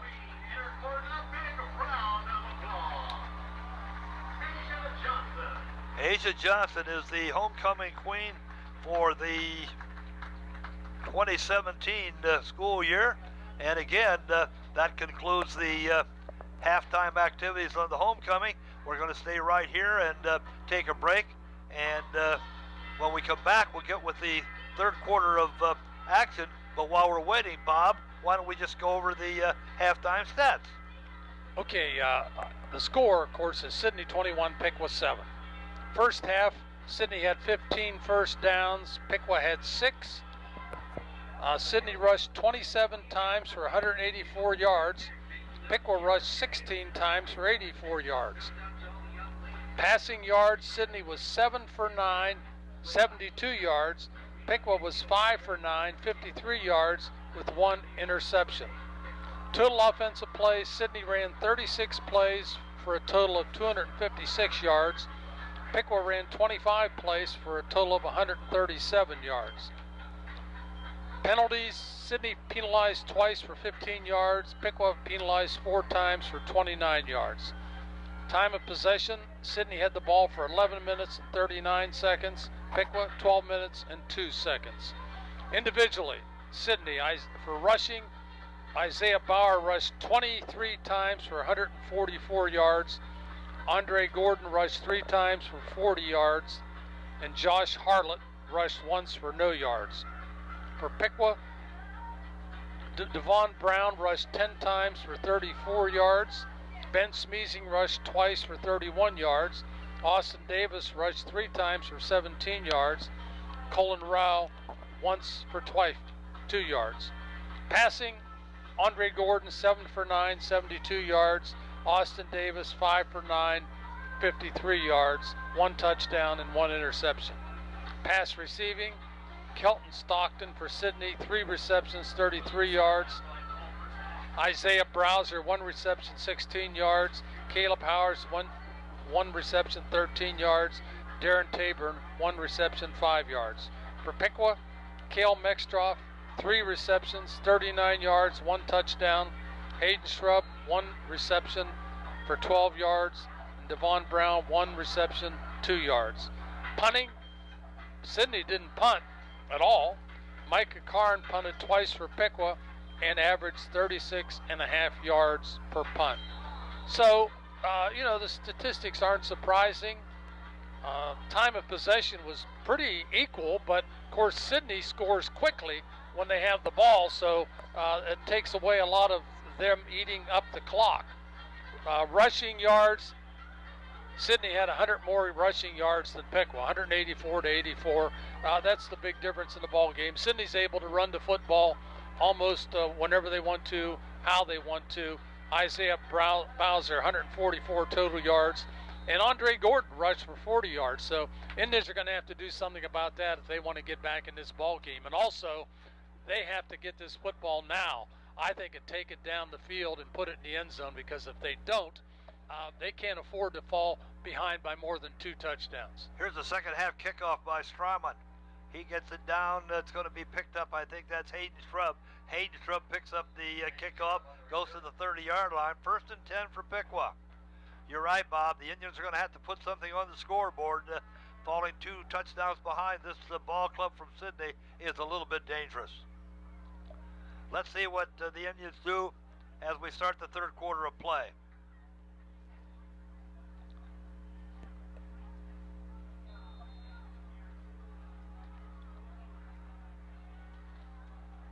Sidney Austin comes out. Davis, excuse me, Bob. I was going to say, Sidney lines up in a 4-man front again. Austin Davis over center. Hands the ball off Hands the ball off to Davon Brown. Davon got, let's give him 2. Let's call it 2nd down and 8. Glad you've joined us tonight from Alexander Stadium. Bob Luby, Dwayne Bachman, and again, the crowd across the way from Sidney must, it could exceed 3,000, Bob. This is the biggest crowd we've had in the Alexander Stadium in quite some time. 2nd down and 8. Davis back to pass, looking to the far right side, got Hayden Scrub. Hayden Scrub to the 40, maybe to the 41-yard line. Looks like he might have enough for a first down. Let's see where they spot the football. I think he does. 1st and 10, Piqua. Nice little out pattern by Hayden Scrub. Ran to the sideline. Good timing on the pass. The ball was right on target. Thrown by Austin Davis, and the Indians pick up that first down. 1st and 10. Davis over center. Brown and Smeezing are the running backs. Hand off to Ben Smeezing, going around the left side. He's got some running room. He's over to the midfield, down to the 40. Picked up a block, goes inside the 35, inside the 30. Ben Smeezing with his biggest run of the night, Bob. And boy, it couldn't come at a more opportune time. Yeah, good job by Indians blocking on that left side. They just sealed off the pursuit, sealed off the linebackers, and Ben Smeezing has took it downfield and got inside the Sidney 30-yard line. That's what the Indians need. Indians need to establish a running game, and they need to do it very effectively or efficiently here. 1st and 10, ball resting on the 29-yard line of the Jackets. Davis back to pass. He's going to go deep, trying to find Hayden. He's got it at the 5-yard line for a score! Ho, ho, ho! Austin Davis to Hayden Scrub from the 5-yard line, walked into the end zone untouched. Nice throw, nice catch. Timing on that play was outstanding. Hayden Scrub just beat the defender, got behind him, and Hayden's got pretty decent speed, and the defender just couldn't catch up with him. And I believe the defender on that side is Darren Taborn, and Hayden just took it into the end zone. Nice throw, Austin Davis, right on target. He took a hit after he threw that football. Robbie Comstock for the PAT. Mick Karn couldn't get it down. Mick Karn's running around trying to see if he can't get 2 out of this. He's going to throw it into the end zone, and it's going to be knocked down and incomplete. So I'm not so sure I could explain what happened. I guess it was a bad snap, and Mick Karn tried to make the best of it, but it falls incomplete. So with 10:30 left to go in the third quarter, 21-13. So the Indians do get the touchdown on the board. Austin Davis to Hayden Scrub. Yeah, now they need a stop. They need a stop. Defensively, need to find a way to shut down Sidney running back Isaiah Bowser. And it's hard, I know. People say, well, nobody shuts him down. That's true, but they need to slow him down. They need to slow him down at least. He had 140 yards the first half, Bob. Yeah. For some running backs, that's a whole game. For Isaiah, that was just a half.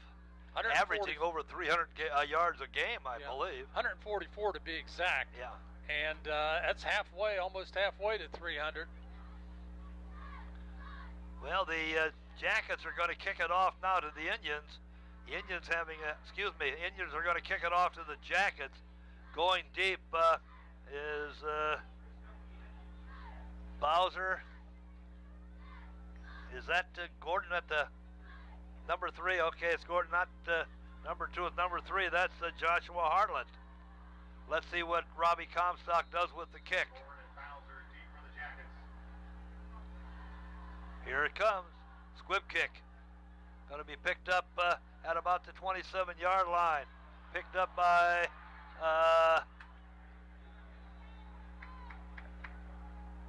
number 22, Christian Townsend. Christian Townsend gets it up to about the 48-yard line. So the Jackets are going to have the ball in a pretty darn good field position, Bob. Yeah, I The like squib what kick does that to you. Yeah, I like what he did. He didn't hesitate. He didn't wait. He didn't look. He picked up the football and ran straight ahead. You know, the old idea, the shortest distance between 2 points is a straight line. That was his philosophy. Straight ahead. They have the ball now in their own 45, 1st and 10.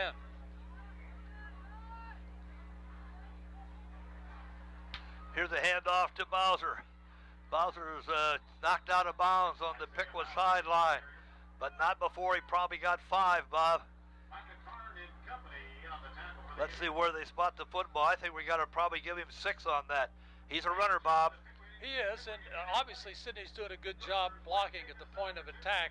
They sealed off that wall there of Piqua defenders and enabled him to pick up the better part of 6 yards. Oh, Gordon bobbles the ball, picks it up, scrambles out to the right side, looking for somebody downfield, gets it to number 12, who gets it near the 30-yard line. Good for another first down. Not a real good job of coverage by the Indians. They allowed the defender to get behind them in that situation, and as a result, they were able to complete that pass. Jacob Bushnell came up a little too quickly, and fella got behind him. 1st and 10 for the Jackets. Gordon waiting for the snap. To Bowser. Bowser right up the middle, Bob, inside the 25. They're doing what they do best. That's running the football. Do you want me to come back after the game? Yeah, come back. All right, I'm in the marching band, but I forgot my marching shoes. It's okay. Thank you. Let's see what happens now on 2nd down. Let's call it 2nd down and 5. Hand off to Bowser. Oh, Indians did a nice job there, Bob. That was number 20. That's Jim Congdon again. Slowed him down. And even you don't stop him, do you? No, you you keep slow him him from down. getting 6. You have him hold him to 3 or 4. So let's call it 3rd down. Let's call it 3rd down and 2. Indians need a fumble, need a force of fumble, need some kind of mistake by Sidney in this situation. Hand off to Bowser one more time. Bowser, I don't think Bowser made the 20-yard line, but if he did, it's going to be a first down for the Jackets. Let's see where they spot it. Let's see if they move the chains. I think he only has to get like to the 21 and a half. I think he got it. Move the chains yet? Nope, they're going to call it 4th down. Oh, they 4th are. down and about half a yard. Okay. Boy, to think you can stop number 2 up for a half a yard is asking a great deal, but that's exactly what the Indians are faced with here. They got big number 1 in there, the 307-pounder, as a lead blocker. There goes Bowser. Bowser made the 20-yard line that time, and by doing that, he moves the stakes. 1st and 10 for the Yellow Jackets. 1st and 10 for the Jackets. Ball resting basically on the 21-yard line of the Indians. Boy, these are big defensive plays coming up now, Bob. Indians have got to keep them out of the end zone. Gordon again. He's going to pass this time. He's going to go to the end zone. It's going to be knocked out of bounds. Nobody could get to that one. Can't tell who the intended receiver was, but I see somebody hobbling for the Indians. That's Jacob Bushnell. He was covering. He's hobbling. In fact, he's down. Jacob Bushnell was covering the receiver, and he comes out hobbling. I was wondering. In fact, I'm not so sure that. Yeah, there comes the Piqua training staff. Jacob came out of that one limping a little, Bob.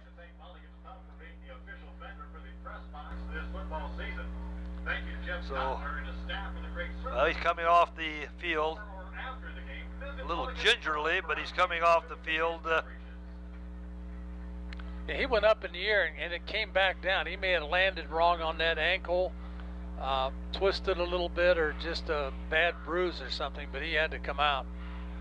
2nd down and 10 after the incompleted pass in the end zone. Ball resting right on the 20-yard line of the Indians. So let's see what the Indians can do to shut them down. The Indians trail 21-13.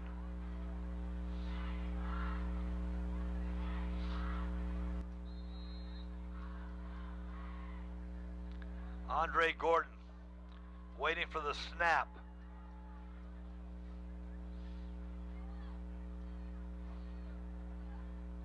Hands it off to Bowser. Bowser cuts back in. Is going to be stopped at about the 19. Nice work there by Indians. I think number 85, I think, was in there for Piqua. That's the big guy, Derek Height. Had a little help from a couple other blue jerseys. Third down. They gave him a half a yard, but that's about it. Two big plays coming up here right now for the Indians defense. Almost have to throw the ball in this situation. That's my feeling anyway. They have three receivers out to the right. Let's see what they're going to do. Oh, little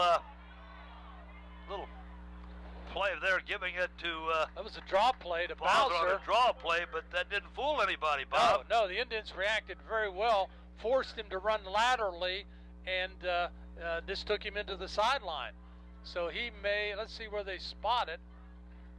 He lost about 4 yards, so now they're going to be faced with fourth and about 13 or 14.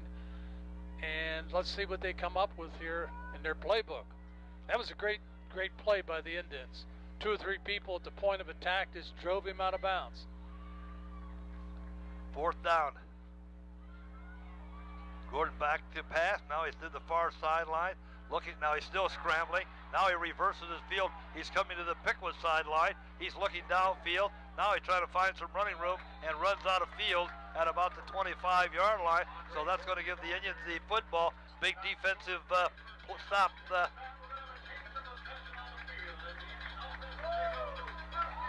That was a good job by the Indian defense. They needed a stand in that situation, and they certainly did a nice job. Held Sidney out of the end zone, and they get the football back, and then probably a little momentum with this. Anytime you can make a big stop like that on fourth down, that gives you a little energy, a little momentum. Indians take over on their own 27-yard line. First and 10 for Piqua. And do they need a score? Austin Davis kept the football, looking for some running room. Got in up over the 30, down to about the 34-yard line. Nice job by Austin Davis. Nice fake to the dive back, Smeezing, and Davis just kept the football and went to his left. Picked up, I'm going to say 5.5 yards. Again, Bob, with all the time that's left in this ball game, we've got 6.5 minutes left in the third quarter. 5 yards at a time will do it. That's all you need. You don't need 20 yards, 30 yards in every play. Just keep punching away. Get good yardage on first down and then come back with a solid play on second. Austin Davis hands it off to Ben Smeezing. Ben's going to have enough of that first down. Ben Smeezing gets it all the way up to the 40-yard line. Another first down for Piqua. Indians seem to be taking a little more control at the line of scrimmage, and that's what needs to happen. Need to establish that running game. If you can run the football, that enables you to throw the football a little better. Let's see what Bill Neese decides to do. Offense right now showing some signs of life. First and 10.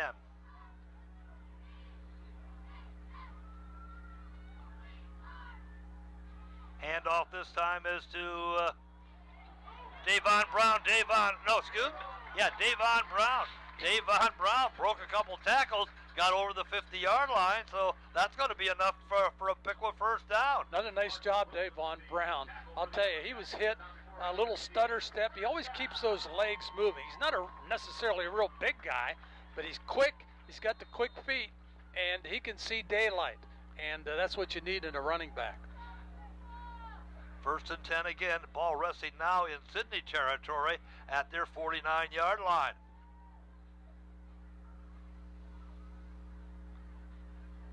Handoff this time to Davon Brown again. Davon finds a little room on the right side. Probably got 5. Let's see where they spot that football.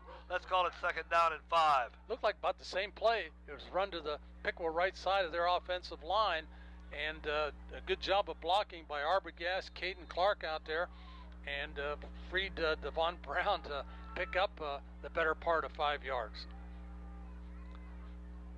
Second down and let's call it second down and 5. Austin Davis over center. Hand off to Ben Smeezing.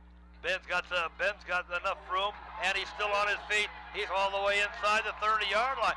Good second effort by Ben Smeezing inside the 30-yard line. So the Indians are definitely on the move, Bob. There was a good example of be your own blocker. Ben was hit by at least one or two different Sidney Yellow Jackets. The white jerseys had him, and he just ran through them. He's tough to bring down.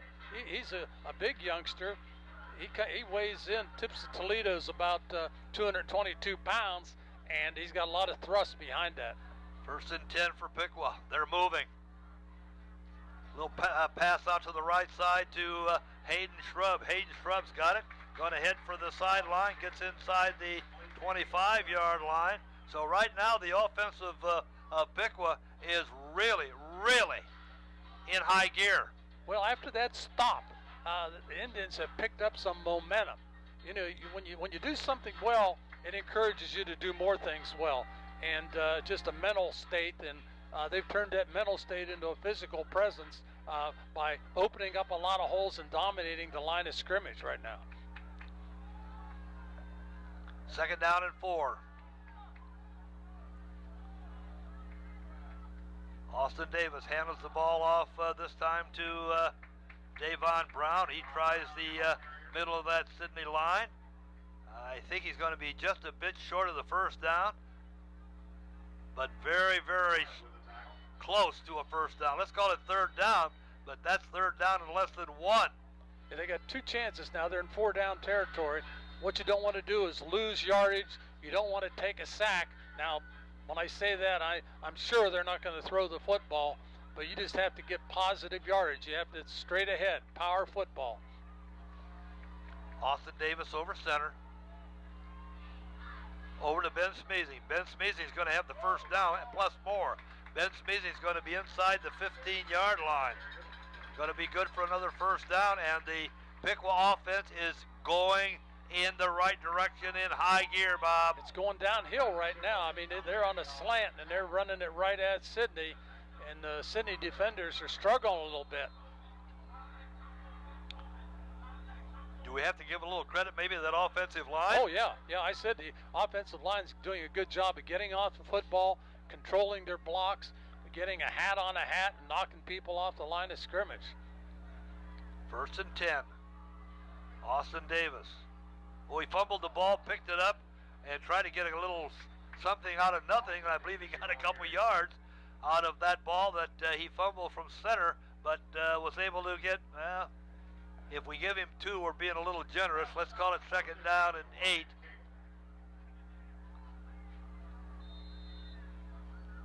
Play coming in from the Piqua sideline.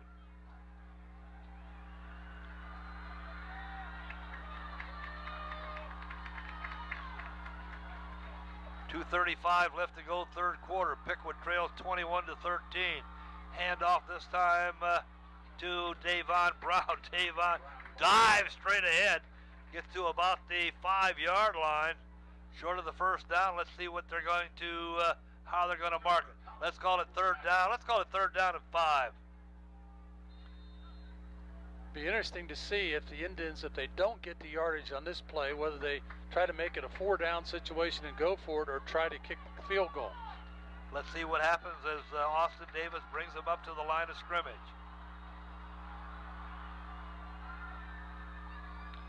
Handoff. Oh, handoff to Davon Brown into the end zone. Davon Brown hardly touched as he went into the end zone from the 8-yard line. So the Indians right now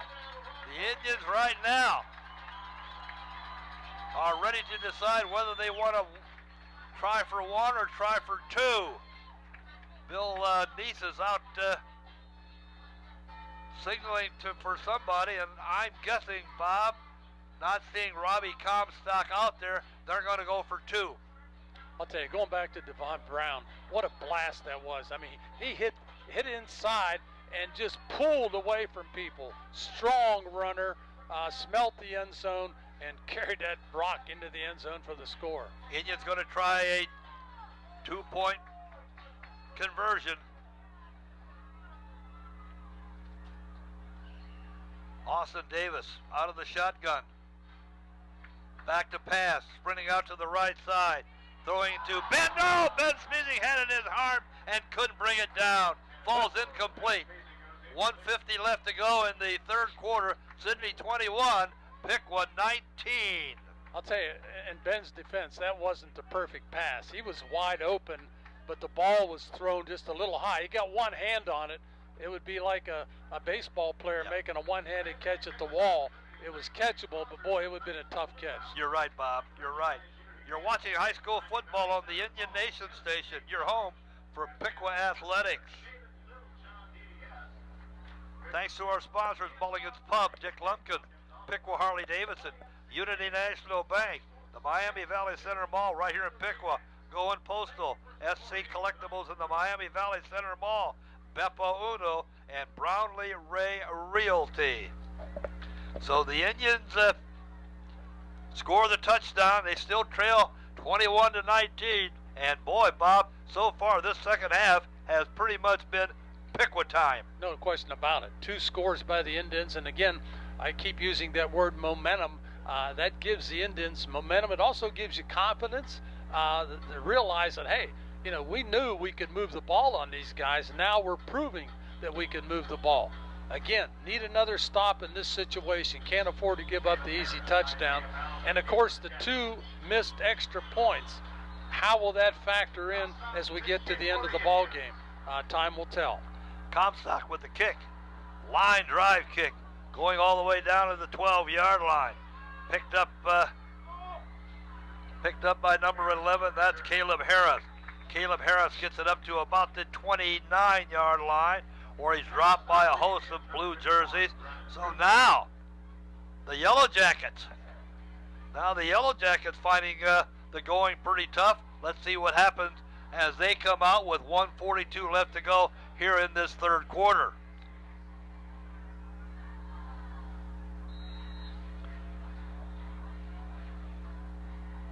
Andre Gordon waiting for the snap. Hands it off to Bowser. Bowser twists and turns. He's going to go beyond the 35-yard line. Going to be probably second down. Let's call it second down. Let's call it second down and 4. Bowser's not going to lose yardage. He just plows straight ahead, and you know, at worst he may be stopped for 2 or 3 yard gain because his momentum just carries him forward with a lot of thrust. Here's Gordon. Gordon this time is going to take it around the right side. Whoa, Gordon's got some running room. He's cutting back, Bob. I don't know what's going to happen. Looks like he might have too much speed for all the defender. Down to the 5-yard, tackled, but tackled in the end zone. It looks like a Piqua score. I do not see a penalty, so it looks to me like Andre Gordon went the better part of a long way, Bob. Yeah, I think they had the ball on the 36-yard line, so that would be about 54 yards. 54 yards, yeah. So Andre Gordon, 6'1", 180, a basketball star in his own right. That time, with all the speed in the world, took it into the end zone for a Sidney score. High snap from center. Piqua covers it, so it's going to end up being a 27-19 game. That in itself could be a particularly big play, Bob. So now, suddenly the Indians score 1 with Davon Brown scooting in, and then Andre Gordon comes back with a very, very long run, and now the Indians trail 27-19 as we wind down this third quarter of play. Again, the Indians, I think, have to answer. It's critical. They have that momentum. Even though Sidney scored, the Indians have some offensive momentum. And they have to continue to remind themselves, hey, we can move the football on these guys just like they've done here in the second half thus far. A little more offense on both sides the second half, Bob. We expected a high-scoring game. Didn't look that way as we got to halftime, but now offensively things are speeding up. Anthony Strayman is going to kick it off for the Jackets. 57 seconds left in quarter number 3. Been a heck of a ball game, Bob. It has. Lot of offensive plays. Defense from Sidney especially has been surprising, and coming into the game, they were not known as a defensive team. Ranked 17th in the conference in total defense. A pretty poor defensive score, but they've showed tonight that they can play defense. Strayman ready to kick it off for the Jackets. A squib kick going towards the far sideline, out of bounds. That's a penalty. And so let's see if the Indians ask him to kick it over, or I think they get the ball in the 35, Bob, or is it the 40? 35. And I think that's what's going to happen. They're going to take it on the 35, which is good field position. I think you're right. So the Indians have the ball on their own 35-yard line. 57 seconds left to go in the third quarter of play. The Indians trail the Jackets 27-19. Kick out of bounds. Ball be placed on the 35-yard line. First down. Glad you joined us tonight, Dwayne Bachman and Bob Luby. From Alexander Stadium, where the crowd across the way is overwhelmingly large, and so is the crowd below us, rooting for the Indians. Austin Davis operating out of the shotgun. Back to pass, looking to the right over the middle. Tries to find a receiver, tried to find number 5, but that didn't work. Cale Mextroth looked like he got his hands on it, but just couldn't hold on to the football. A little slant pattern. Cale just lined up wide to the right and came across the middle. Looked like it was well thrown, but just wasn't able to handle it. Indians can't afford to give the ball up, Bob. No, you don't want to give it up in the way you've been playing offensively. Second down and 10. I was surprised they got away from running the football. They were doing it so successfully. Handoff this time goes to Davon Brown. Davon Brown tests the middle of that Sidney line. Going to get, if we give him 2, I think we're being a little generous, Bob. Let's call it third down and 8. 35 seconds left in the third quarter. Clock continues to tick. Indians. This is a big play right here, Bob. Oh, it is, yeah, because you don't want to have to turn the ball right back over to Sidney. Clock's running. Austin Davis this time will operate out of the shotgun.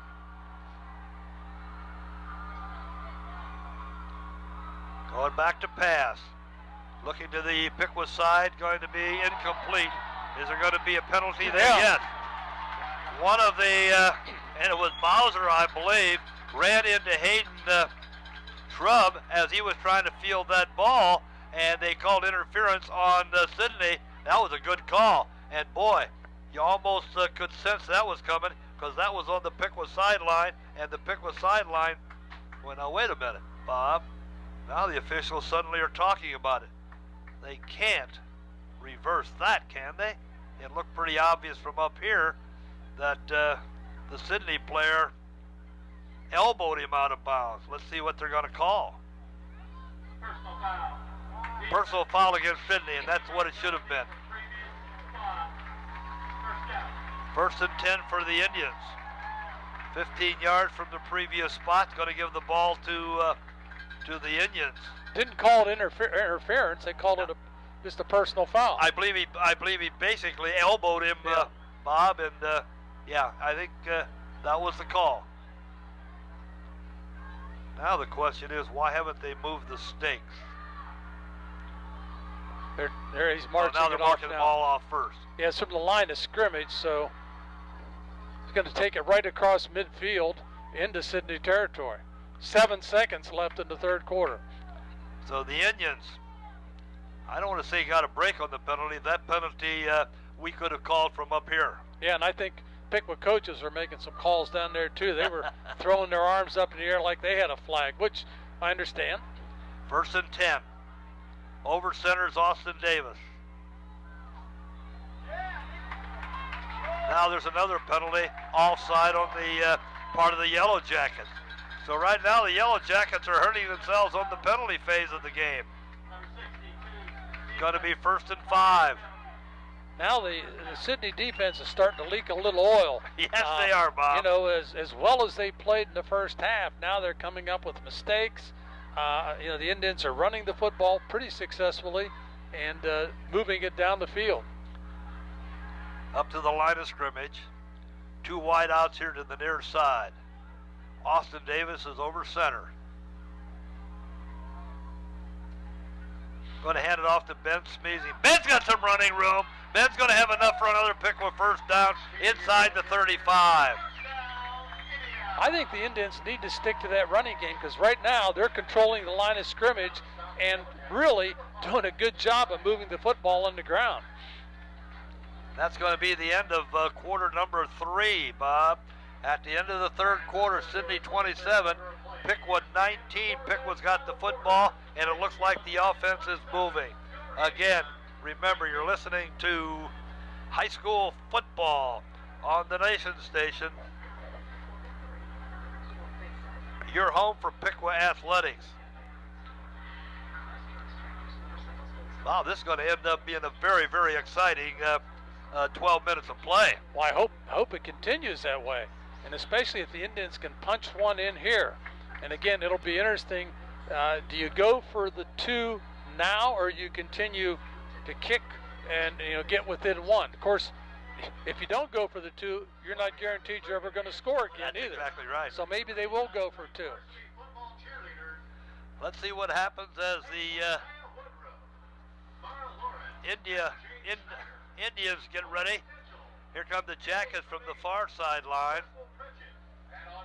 1st and 10. Ball resting on the Sidney 33-yard line.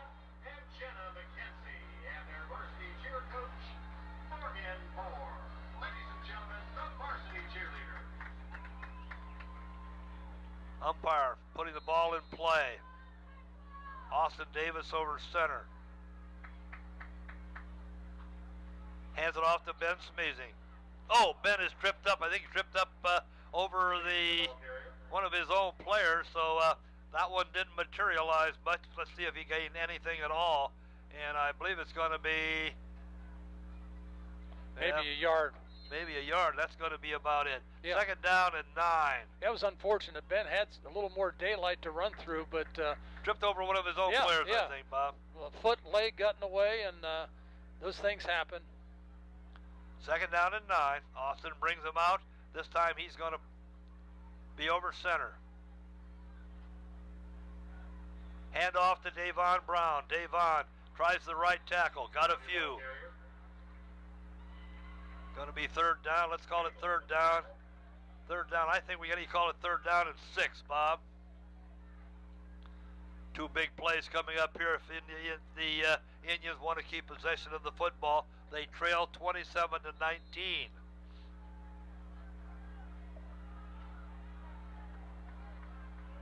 Wide out to the top side and to the near side. 3rd down and 6. Austin Davis hands it to Ben Smeezy. Ben's got running room. Ben's got it inside the 25-yard line. Does he have enough for a 1st down, Bob? I think if he doesn't, he's awfully close. They may have to measure. I don't know. I believe they're going to bring it out. No, they're going to call it. Yep. They're going to call it a 1st down. But not even measure. Okay. So the Indians get the ball 1st and 10. Ball resting now on the Sidney 28-yard line. Been methodical, but it's been effective, Bob. The offense. Sure has. They just keep punishing that defensive line. This time the handoff is to Davon Brown. Oh! Davon's got some room outside. He's going to go inside the 10-yard line. It looked like Davon might have enough daylight to see the end zone, but he was pulled down inside the 10, closer to the 5, where it's going to be 1st and goal. He's got good speed, Bob. He's got a burst. He has a burst, and he turns on those jets. He can get out of a situation very quickly. He does a good job of running the football. 1st and goal to go for the Indians. Second half offensively, the Indians have been very, very strong.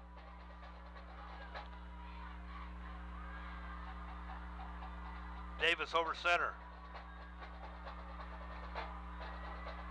Hand off to Ben Schmeezing. Ben's going to try to find the end zone, and boy, he gets close, Bob. He gets close, but he didn't penetrate the end line, but he's close to the inside one. the 5 for He's sure. close to the 1. Yep. I can't see where they're going to put it down, but it's. I believe that's about it, Bob, right on the 1-yard line. Well, you got 2nd down and 1. Obviously, possession here is critical. You can't afford to cough one up. You got to hold on to the football because you know the defense is going to be tackling the football, trying to strip it from you. Davis over center.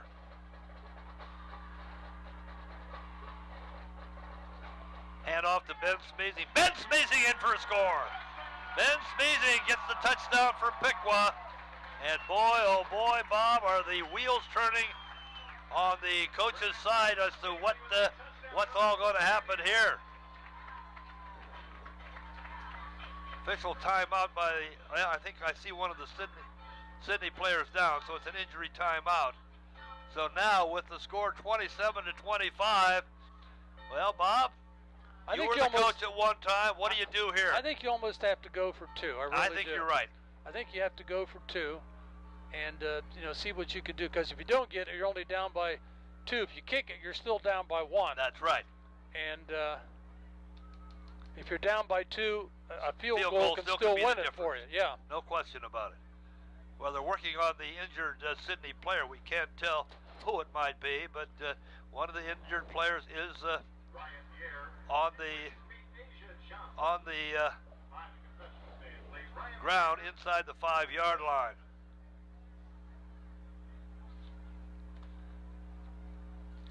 Again, a reminder, you're watching high school football from Piqua High School football on the Indian Nation station.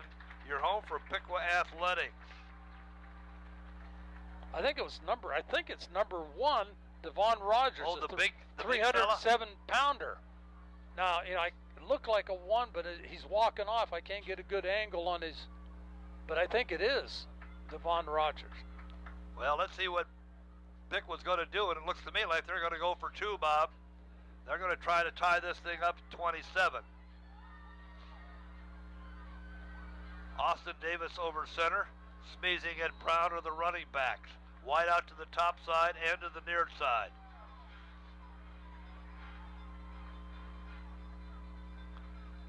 Hand off to Ben Schmeezing. Go! All right, Ben Schmeezing. Ben Schmeezing gets the 2-pointer. We're tied at 27. Well, I'll tell you, second half, we always talk about a tale of 2 halves. This is the tale of the second half. Ben Schmeezing has come alive, and boy, he's a guy you want to get the ball in his hands, because he can make things happen. He did there, ties the score. Exactly 9 minutes left to go in this ball game. And what a ball game it is, and we've still got 9 minutes of excitement in front of us. Now, again, we keep talking about momentum, but it's important. The Indians really, really have a jolt. They have that lightning bolt in them now that reminds them that, hey, we can move the ball on these guys, and we've stopped them the last couple times they've had the football. And I think the Sidney crowd across the way is a bit stunned, Bob. Oh, it is. It is. They jumped out quickly and 21-7 at halftime, and maybe thought they had it under control and nothing else was going to happen. But right now, the Indians jumped right back in it, tied it. Sidney's going to have to see if they can answer. And they have some people that can answer pretty well. Darren Taborn and Isaiah Bowser are deep for Sidney, if in fact that's where Robbie Comstock aims this one. He's waiting for the referee's whistle. He's got it. And here comes the kick. Kick is going to go down to number 11. That's Caleb Harris. Caleb Harris is dropped at the 26-yard line. Nice coverage by the Indians. Number 11, Micah Karn. Micah gets off down there very quickly. He's got good speed, good quickness, and he just wrapped him up. So now Sidney has the ball with 8:56 left to go in the ball game. We're tied at 27.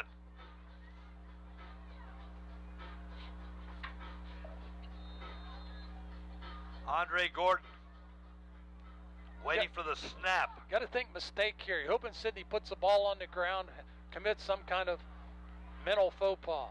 Gives it to Bowser. Bowser up the middle, gets about 6, maybe 7. Let's see where they're going to spot it. They may start riding him. In other words, you got a thoroughbred horse. You might as well get him into action, and he is a thoroughbred. You need to get the ball in his hands one way or the other. You need to either pass it to him or let him run with the football. He got 6 there.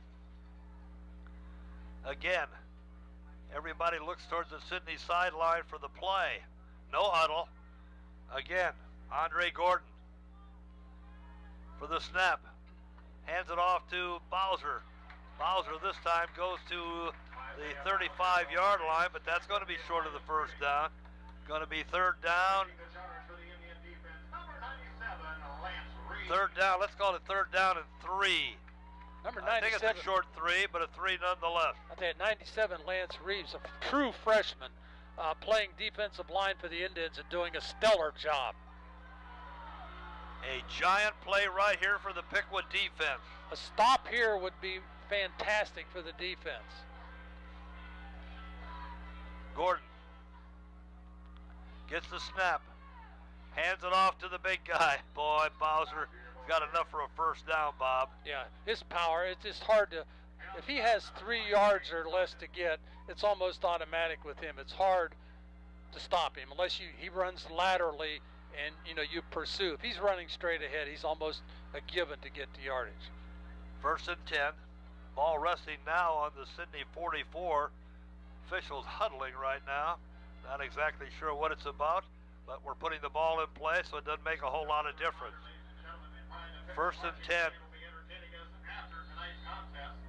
Clock says we've got 7 minutes and 34 seconds left to go in the ball game. It's all knotted up at 27. Sidney players checking with the Sidney sideline for a play. Andre Gordon going to sprint out to the right side. Now he's going to backtrack, go the other way, looking downfield. Now he's going to come this way. He's going to pass it to the far side. He gets it to Bowser. Bowser's got the ball. Bowser's going to get inside the 30, 45-yard line. Boy, oh boy, Gordon was all over. Gordon must have run 50 yards himself. Finally found Bowser open here on the Piqua sideline. He cuts to the middle and gets enough for a first down. I think that was a design play. I really You think do. it was? I think they put Bowser out there, let the quarterback scramble around, let Gordon scramble around to draw the defense up to him, and Bowser was sitting out. Two Two up Sidney right there, players yeah. were out there. Number 1 and number 2. Yeah, and Bowser just happened to catch the football. 1st and 10. Now the ball's resting on the Piqua 44-yard line. Gordon hands it off to Bowser. Bowser got 2. That's about all he got on that one. That was good defensive work by the Indians. Boy, that's about as much luck as they've had with number 2 all night. Yeah, you don't slow him down for 2 yards or less very often.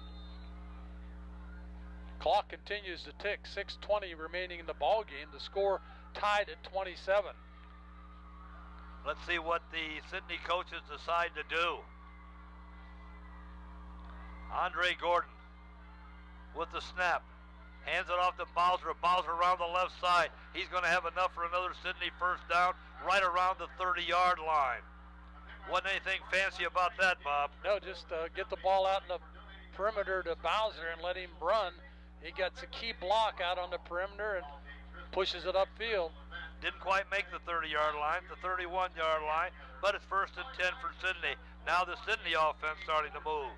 Thank you, Dave, for adding to the energy tonight. I don't see anybody leaving yet. People No, are sir, there's no reason to leave. glued to their seats. That's right. We're tied at 27 with 5:48 left to go in the ball game. Gordon looking downfield. Now he decided to scramble to the left side, getting all kinds of pressure. Now he's coming to the near side, looking for a receiver. Got a receiver at number 6, and that is Kelton Stockton. And Kelton Stockton goes inside the 5-yard line. Yeah, about at the 1. Boy, the way he scrambles, Bob, you think somebody could catch him, and he's able to get away. And that time, number 6, Kelton Stockton, caught the ball and was down inside. Boy, I think it's inside the 1 yard line. It is. You know, Andre Gordon throws the ball well. Yes, he does. You know, he's athletic. He runs the ball, but I'll tell you, he can throw the ball. It was a well-thrown Yes, it pass. was. And the defensive backs are Piqua. You can't come up. You want to have that tendency to come up when you see a quarterback scrambling, but you have to stay back until he crosses the line of scrimmage. Hand off to Bowser. Bowser tries to get it in the end zone, can't do it. Nice defensive work there by the Indians. Now it's going to be second down and goal.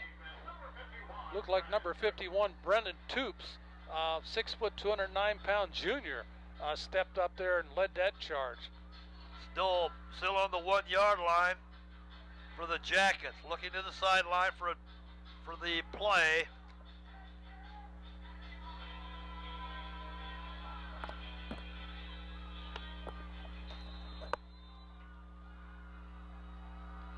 Not sure now. There seems to be a delay. Stop playing the music when they come to the offensive line. Said Something about playing music. I think there was music over the PA system. I think maybe that's what that was all about. Second down, goal to go for the Jackets. The ball is to Bowser. Bowser didn't make it again. Oh, boy. They stacked him up right at the line of scrimmage. So the big guy twice has been denied. Or did we see a penalty? I didn't see a flag, Bob. No, I didn't. But the clock stopped. Lost a yard. It's going to be on the 2 yard line now. Why is the clock stopped? Oh, there is a penalty. A penalty's going to go against the Sidney. I didn't see a flag go down. I did not either. So that's going to make it. Now wait a minute. They're going to move the ball back 5 yards and call it second down. Second down, goal to go from the 6 yard line. Boy, Bob, these next two plays are gigantic. Yeah.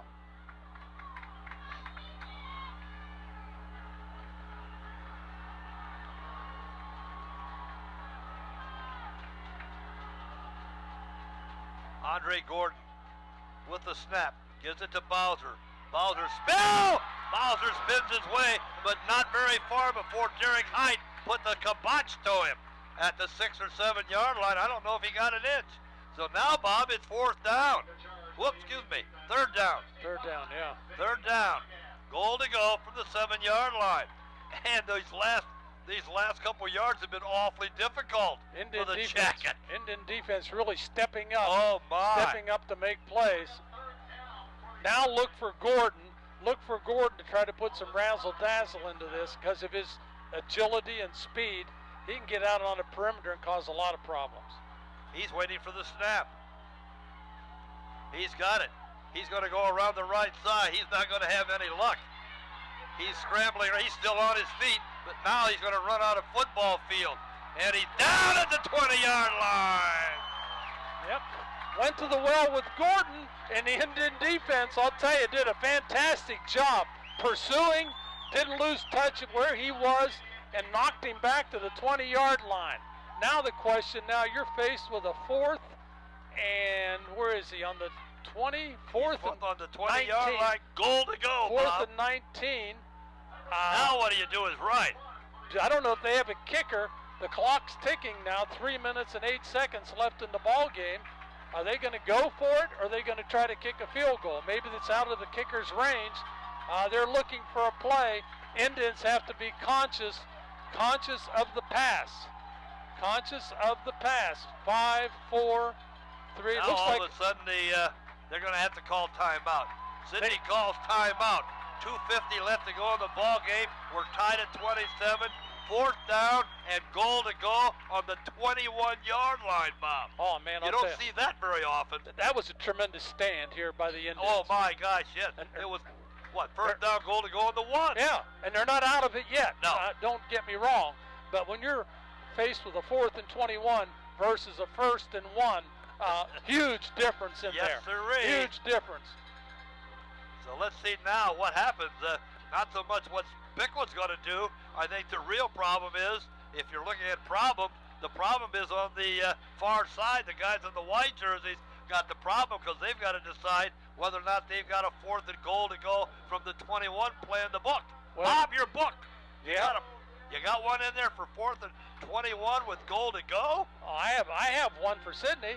Fumble. That's what I'd call it. I'd say, hey, fumble the ball. Piqua needs the football. But I'll tell you, it's key now for the Piqua defensive backs to be really alert. Yes. Because, Sidney has, of course, many options. But they like to throw the football. They like to move Gordon back and forth looking for an open receiver. And you got to keep Gordon in the pocket. Because the longer he has the look, the tougher it is for a defensive back to cover a receiver. Andre Gordon's going to get the snap. Scrambling to the left side. Looking downfield. He's going to try to the end zone. Oh! He caught the ball! Oh, no! He hit a receiver in the end zone for the score. Oh, Bob. I don't know who caught the ball. Do you? No. Really, I don't care. Andre Gordon scrambling around, found somebody at the goal line and threw a line drive, and he caught it and fell into the end zone for the score. Oh, my goodness gracious. Tell you, I heard a lot about Bowser coming in, but Andre Gordon has been, to me, the impressive player in this ball game. I think you're right. Extra point. It's up. It is good. 34-27. What? 4th down? You said we had to be careful, Bob? Yeah. Yep. Oh, what a terrible turn of events. It was 1st and goal from the 1-yard line. It ended up being 4th and goal from the 21, and the Jackets still scored. Yeah, they couldn't score from the 1. They had to put them back on the 30-yard line for them to score. Oh, what a disheartening play. Now you got to tell your offense now. Offense, we've got 2 minutes and 40 seconds. Usually that's more than enough time. But now you got to do it a little differently. And, of course, you can't afford to give it back to Sidney. What a ball game, Bob. You're right about one thing. We talk about Isaiah Bowser. If I'm looking for an MVP for Sidney, it's got to be number 9, Andre Gordon. Yeah, I mean, he's made the big play in the game, the necessary plays, and, I mean, that's huge. 4th down, 29 yards to go, and he hits it. I mean, not only does he hit the pass, he hits it for a touchdown. Yeah. Oh, my. Oh, my. That takes your breath away, Bob. Well, there's 2 minutes and 40 seconds left, and the way the Indians have been moving the football, you have to believe that they're going to continue to be able to move the football. Now will he kick it deep? Will he kick it deep, or will he kick it the squib kick and give Piqua good field position? I think he's going to kick it short. That's just my guess. Straven's the kicker, number 65. There's the whistle, and here's the kick.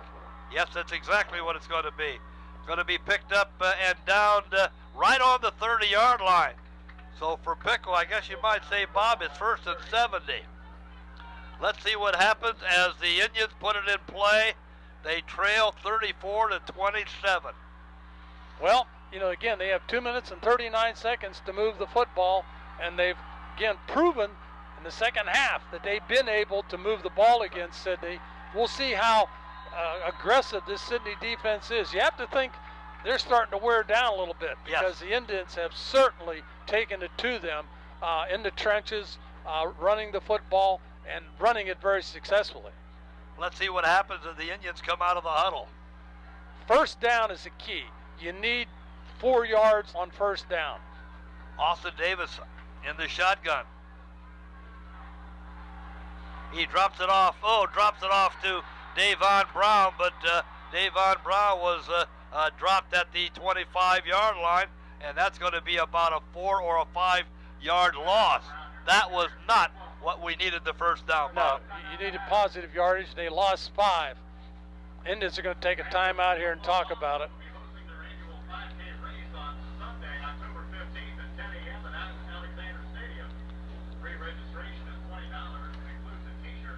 You're watching Piqua High School football on the Indian Nation station. You're home for Piqua Athletics. Oh, Bob, 4th and 21, and the Jackets put one on the board.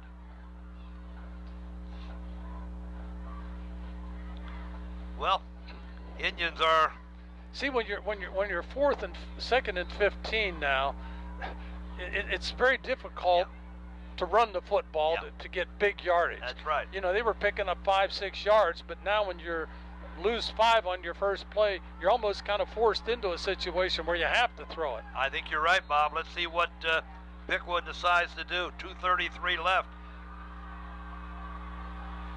Davis back to pass, looking to the right side, trying to find a receiver. He's got number 15. That's I believe that is Toops, isn't it? Owen Toops on the far side. So he got some of them back, but it's going to be third down. Third down, I think we say third down and 6. Just so you just can't give the ball up, Bob. Well, it's 4 down territory. I mean, sure they have 4 downs to go after it. Austin Davis again, looking to the far side. Got Hayden Shrub for a first down. Hayden Shrub for a first down is at the 41-yard line. So the Indians certainly come back nicely after that 5-yard loss. They've got the ball near midfield. Clock 1 minute and 59 seconds left in the ball game. The Indians approaching midfield. Davis again, back to pass, far side. Hayden Shrub out of bounds, stopping the clock, but awfully close. It might be a little short of a first down. I don't know where they'll mark it. Yeah, that's where have they moved the stakes? Not yet. I think he's signaling. The official on the far side says, let's move them. Now they're being moved.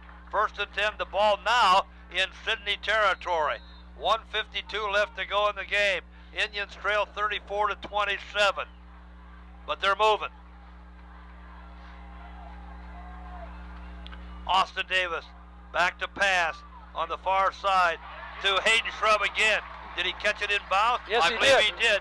Inside the 40-yard line, down to the, about the 35. Yes, I'll tell you, Hayden Shrub had to go up in the air, had to get off his feet to make that catch, and the defender was right on him. Hayden did a nice job shielding the defender and coming down with the football. And the clock stopped. He was smart enough to get out of bounds to stop the clock.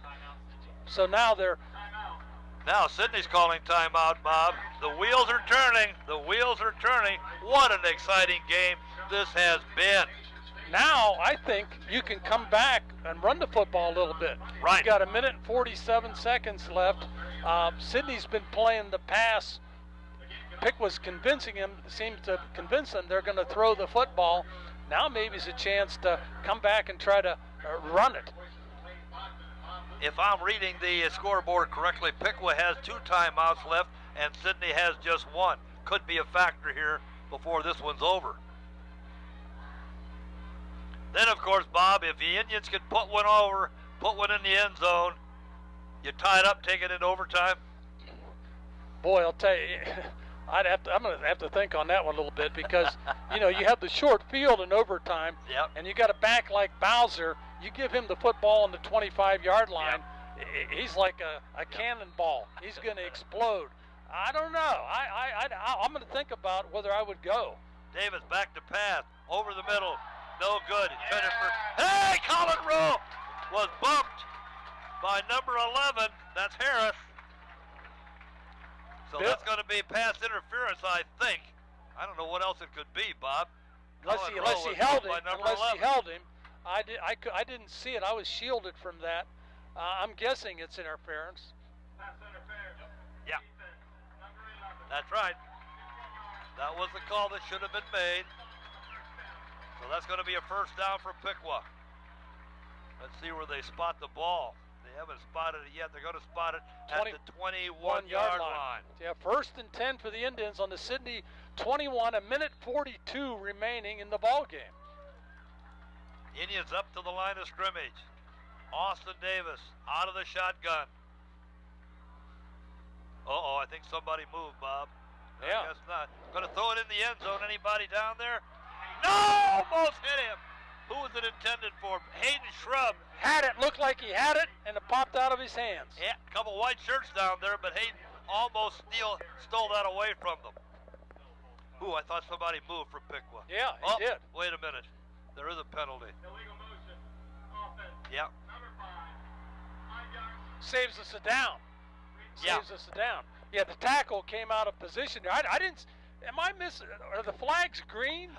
I'm not You're seeing right. any flags. There being have been thrown. 2 or 3 tonight where they've told us there was a penalty, but they just didn't. We just couldn't find the flag. Oh, We've got to get our eyes examined over the week. yeah. First and 15 now for Piqua. Austin Davis looking. Oops, he's going to run. Got away from a couple. He grabbed his face mask. I believe He it's got a his face mask. He's penalty. down to the 10-yard I think line. You're right, Bob. Austin Davis scored it. Yep, face mask penalty against Sidney.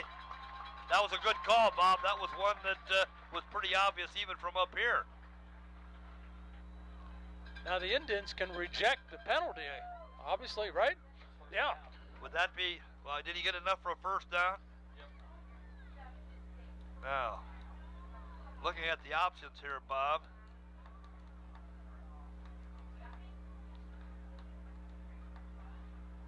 And right now, we're trying to get it sorted out as to what's going to happen. Now, 2 of the officials are conferring. I think it basically is where the ball's going to be spotted and to whose advantage. I see a yellow flag. First yellow flag I've seen laying out there, huh? Yeah, it's out there this time, Bob. Yeah, way to go. I'm guessing it's going to be 1st and 10 for Piqua on the 11-yard line. Let's see if that's how it's going to. That's what it appears to be. Now, why?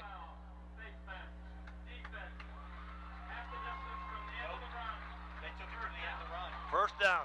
Oh, from the end of the run. Oh my! So that takes it down to the 5.5-yard line. You're right. Holy Toledo! You know, another thought. I'm not sure I want to score quickly. That's right. See, That's because right. you score quickly, Sidney's They going to got get the the ball back back. again. Yeah. Austin Davis over center. Going to hand it off to Ben Smeezing. Ben Smeezing got inside the 5, gets to about the, looks like to be about the 3. 1:14 left to go. Let that clock tick. Let that clock tick. Take the full 25 seconds, run it down. You got 2 timeouts left. It's on the 2-yard line, Bob. Yep, you got 2 timeouts left. It's right at a minute right now. Indians down by 1 score on the Sidney 2-yard line. Davis over center. Hands it off to Ben Schmeezing. Ben's not going to get in the end zone. At the end! Ben Schmeezing! They had Ben, and he wiggled away from him and got into the end zone. Oh, what a nice effort by number 23. Oh, boy. What an All effort. right, What an now effort. what do you Ben do, Bob? Smeezing. Now what do you do, Bob? You know, I don't know what kind of 2-point plays they have in their arsenal, and that's important too. Do you have a play that no one's seen, that, you know, like a tight end, throw into the tight end, let him release off the line? I don't know. But I'd take a timeout here and talk about I don't believe they're going to kick it, Bob. I think he's going to go for the win. I don't see. Well, I told you. You hate to go in an overtime with a team like Sidney that has a running back like Bowser, because he gets positive yards. Sure. If I'm coaching Sidney, we're on the 25-yard line. I'm going to run him right, left, you know, straight ahead, and pick up that 3 and 4 yards every time. Bill Nisa decides to call timeout. 45 seconds left to go. It's 34-33, but the Indians have a time to talk about it to see whether they want to go for the 1 and tie it, or go for 2 and, for all practical purposes, Bob, win it. You know, the safest thing to avoid criticism is to kick it. Yeah, that's right. Really. Because if you go for 2 and you don't get it, of course, you know, you can't deal with, you're going to find critics everywhere. Sure. I think the courageous thing to do is go for 2. I do too. I really do. You've been successful running the football. Again, what kind of stuff do you have in your playbook on a 2-point play? I know they have some, and you work on this all the time as a football team. You have a 2-point play, maybe one that nobody has seen. So let's see how the Indians are going to line up. Here we go. 2 wide outs here to the near side. We got Ben Smeezing and Davon Brown. behind Austin Davis, who's over center. Oh. Sidney calls timeout before they snap the ball. Sidney wanted to see how Piqua was lined up. They wanted to see how Piqua was lined up and what we have to do. Now, that was Sidney's last timeout. Now, I don't know if Piqua knew that. They obviously knew that it was their last timeout. But does Piqua have another play or another formation now that Sidney won't be able to take a timeout to talk over how we're going to defense this? Oh, has this been exciting or has this been exciting? Holy Toledo. You know, typically when you're on the 3-yard line, you don't see a lot of teams run for 2. They're going to throw the ball. But, you know, right now, the way Piqua's been running the football, I'm almost thinking running the football might be the best thing to do. Oh, I think it is, Bob. I think running the football versus any pass play, I take the run and take my chances. Well, on this play, the Indians are either going to win the game or lose this game. Goodness gracious sakes. Okay, up to the line of scrimmage.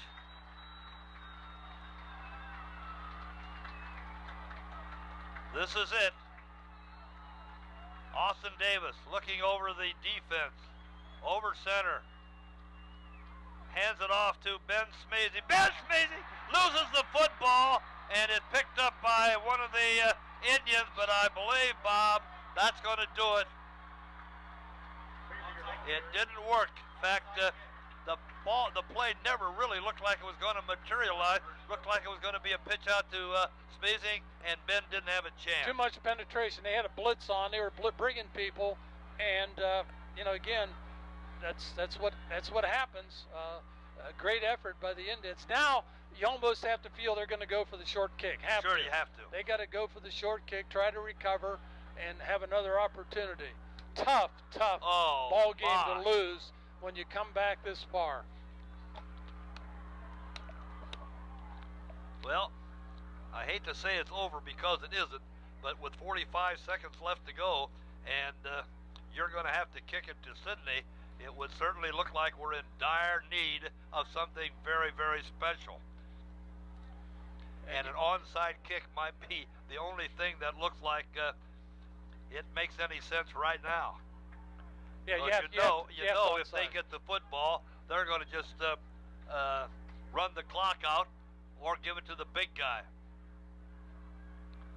I admire Bill Neese for trying to win this ball game. Oh yeah, that was a courageous call. I like it. And boy, Sidney's got. Boy, they got a bunch of them up near that.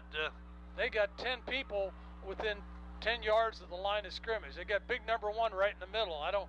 I guess they figure he'll just fall on the ball, maybe deflate it. Here comes Robbie Comstock with the kick.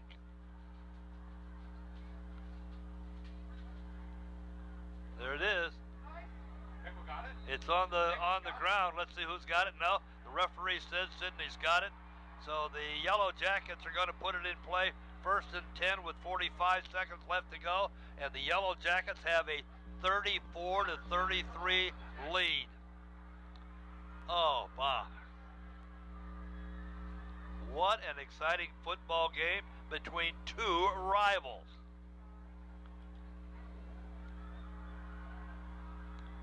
Well, I don't think we're going to see anything very fancy here, Bob. I would think not. Indians only have 1 timeout, so they can only take it, only stop the clock once. So it would appear to me that, the Jackets are going to take a knee and probably force the Indians to take their last timeout, or, yes, and that's exactly what's going to happen. 36 seconds left to go in this ball game. Oh, Bob. We'll be talking about this one for a while. Oh, yeah. I can't wait till the next time we have a pregame show and see what our director, A.J. Gagnon, has to say about this run. Oh, man, yeah. He won't know anything. Conversation. He won't know anything. He probably didn't get to see all this action. Too busy. He's a busy man. Oh. A 2-point extra point. And be real honest with you, over the years, Bob, Bill Neese has been pretty conservative. Oh, yeah. He doesn't go for this kind of stuff, but I admire him for this one. Oh, yeah. I think it was the right call because I still say you give Sidney the ball on the 25, and with the running backs they have, Bowser and Gordon, Yeah. they just could cause The overtime, their offense would have an advantage in an overtime period, you would think. Well, 35 seconds. And again, Gordon takes the knee. 30 seconds left to go. Clock is running because Piqua can't stop it, and this ball game is going to be over. 34-33, Piqua loses to Sidney in what will be a game we're going to talk about for a long, long time.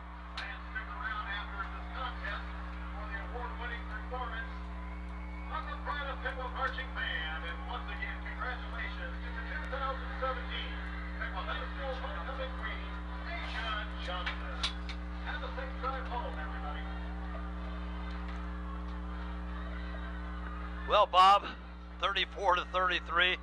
I'd like to come up with something profound, but I can't, other than that was an exciting ball game, one that you won't see very often, but a ball game nonetheless that we're going to talk about for days, weeks, and years.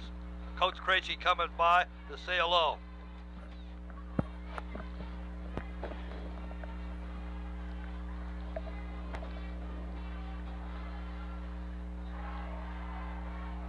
Coach, hey, thanks for stopping by. Hey, there are losses and there are tough losses. This was a tough loss. Every loss is tough. Well, I mean, when you look at the scoreboard, 34-33, have the touchdown, have a decision to make. And by the way, I thought it was the right decision. We had just had a blocking mix-up on that last play, and it's a shame, but it was a great high school game. Oh, it was great to be fantastic. part of it. I like about the fact the way the Piqua kids came back. The first half, Sidney was doing pretty much what they wanted to do, run the football, everything was under their control. We come out in the second half, and especially towards the latter part of the third quarter and the fourth quarter, took over the line of scrimmage, ran the ball almost at will, picking up 5, 6, 7 yards. Everything was falling into place, came back, got close enough to tie it, and just came up 1 point short. A lot of good things happened, I think. Of course, you have to look at Bowser and Gordon. Those two guys can make a lot of things bad happen to an opposition. Absolutely. They athletic. I knew Gordon was a good basketball player, but I'll tell you, I watched him throw the football and I watched him run around back there. Boy, he can make things happen. Athletic, skilled. Didn't surprise you. You've seen a lot of film of him. I have, and I've watched him play basketball for many years, and yeah, he's a good player. And they do a nice job using him correctly. I like the way our running backs ran tonight. Second half especially. Devon Brown and Smeezing, geez, criminy. They just, they were their own blockers, wouldn't go down with one hit, kept bouncing off, kicking it to the outside or just kicking it straight ahead. And of course it goes along with the blocking in the offensive line. They were creating some holes there. Tough loss. This was a critical game, I think, for Piqua in terms of computer points.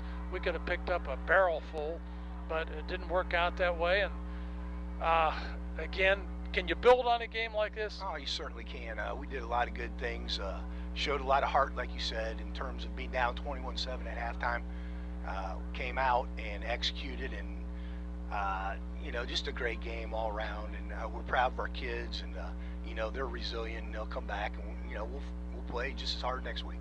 Well, I'm glad to hear. I knew that was what you're going to say because I believe it. And again, I want to tell you, for what it's worth, everybody up here thought it was the right call going for 2.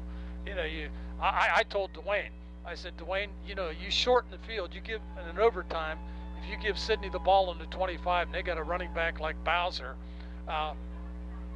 cannonball straight ahead, he'd get 3, 2, 4 yards. They can move it down relatively easy in a short amount of time on a short field. So I didn't want to see that. I'm glad we had the courage to do it, and it just came up short. So again, thank you for stopping by. Appreciate your time, and go get them next week. Okay, thank you very much. Yeah.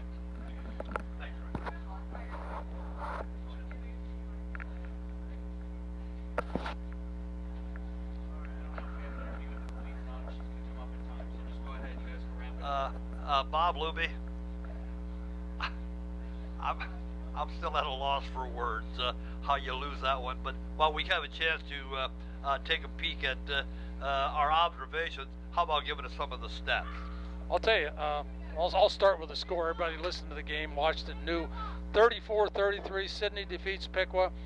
First downs, Piqua had 23 first downs, Sidney 22. Very close there. Rushing yards, Sidney rushed 47 times for 260 yards. Piqua rushed 40 times for 244 yards. Passing yards, Sidney was 11 for 14, 158. Piqua 12 for 19, 135, one interception. Total offensive plays, Sidney ran 61 plays for a total of 418 yards. Piqua ran 59 plays for 379 yards. There's a lot of yardage in the ball game, which doesn't surprise us at all. Time of possession, again, very close. Sidney had the ball for 22 minutes and 33 seconds. Piqua had the ball for 24 minutes and 42 seconds. Individual statistics, Sidney rushing, Isaiah Bowser rushed 38 times. That's a lot of carries. That is That's a lot of carries. I mean, you talk about getting worn down. He had 186 yards. He averaged 4.9 per carry. Well below his average. Oh, yeah. Andre Gordon rushed 6 times for 87 yards. He averaged 14.5 yards a carry.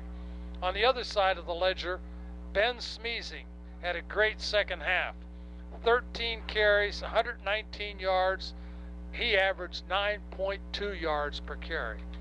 Devon Brown, 20 carries, 83 yards. He averaged 4.2 per carry. Austin Davis, 6 carries, 40 yards. He averaged 6.7 per carry. And Colin Rowe, 1 carry for 2 yards. Of course, he averaged 2 yards a carry. Throwing the football, Andre Gordon, 11 for 14, 158 yards, 1 touchdown. Austin Davis, 12 for 19, 1 interception for 135 yards, 2 touchdowns. Pass receiving, Hayden Shrub, 7 receptions, 85 yards, 1 touchdown. Cale Mextroff, 3 receptions, 39 yards, 1 touchdown. Owen Toops, 1 reception, 9 yards. Devon Brown, 1 reception, 2 yards. For Sidney, Kelton Stockton, 4 receptions, 63 yards. Isaiah Bauer, 2 receptions, 33 yards. Caleb Harris, 2 receptions, 31 yards. Rottels Roberts, 2 receptions, 26 yards. Interestingly enough, and I didn't think much about it until I looked at this, Sidney didn't have to punt They never punted once. the whole did they? game. Piqua punted only twice. That was in the first half. Micah Picard punted twice for 36.5 yard average. So, what a ball game. You couldn't order it any better. A fun game to watch, not a fun game to lose. But I'll tell you, the Indians have a lot to be proud of. And again, I don't want to overemphasize, maybe I am, the decision to go for 2 points, I think was the right call in that situation. I certainly support that, Bob. That was a tough call to make, but it was the only call to make. It didn't pan out for Piqua, but if you had it to do over 9 out of 10 times, you'd make the same play, and I think you're right. Well, Bob, I'm still a little speechless, but that's the story tonight from Alexander Stadium with the final score, Sidney 34, Piqua 33. Reminder that our next telecast will be on Thursday, October 12th, when Vandalia Butler invades Alexander Stadium, and that replay can be viewed on Monday, October 16th at 5:30 p.m. We'd like to thank the Piqua City Schools, the Piqua Athletic Department, Piqua Head Coach Bill Neese, Athletic Director Chip Hare, Media Teacher Damian Skeens, A.J. Ganger, our Director, and Tom Beck, our TriCaster, and the students of Piqua High School that helped us film this game. Again, the final score was Sidney 34, Piqua 33. Until the next time, this is Dwayne Bachman along with Bob Luby saying, good night, everybody. Thank you.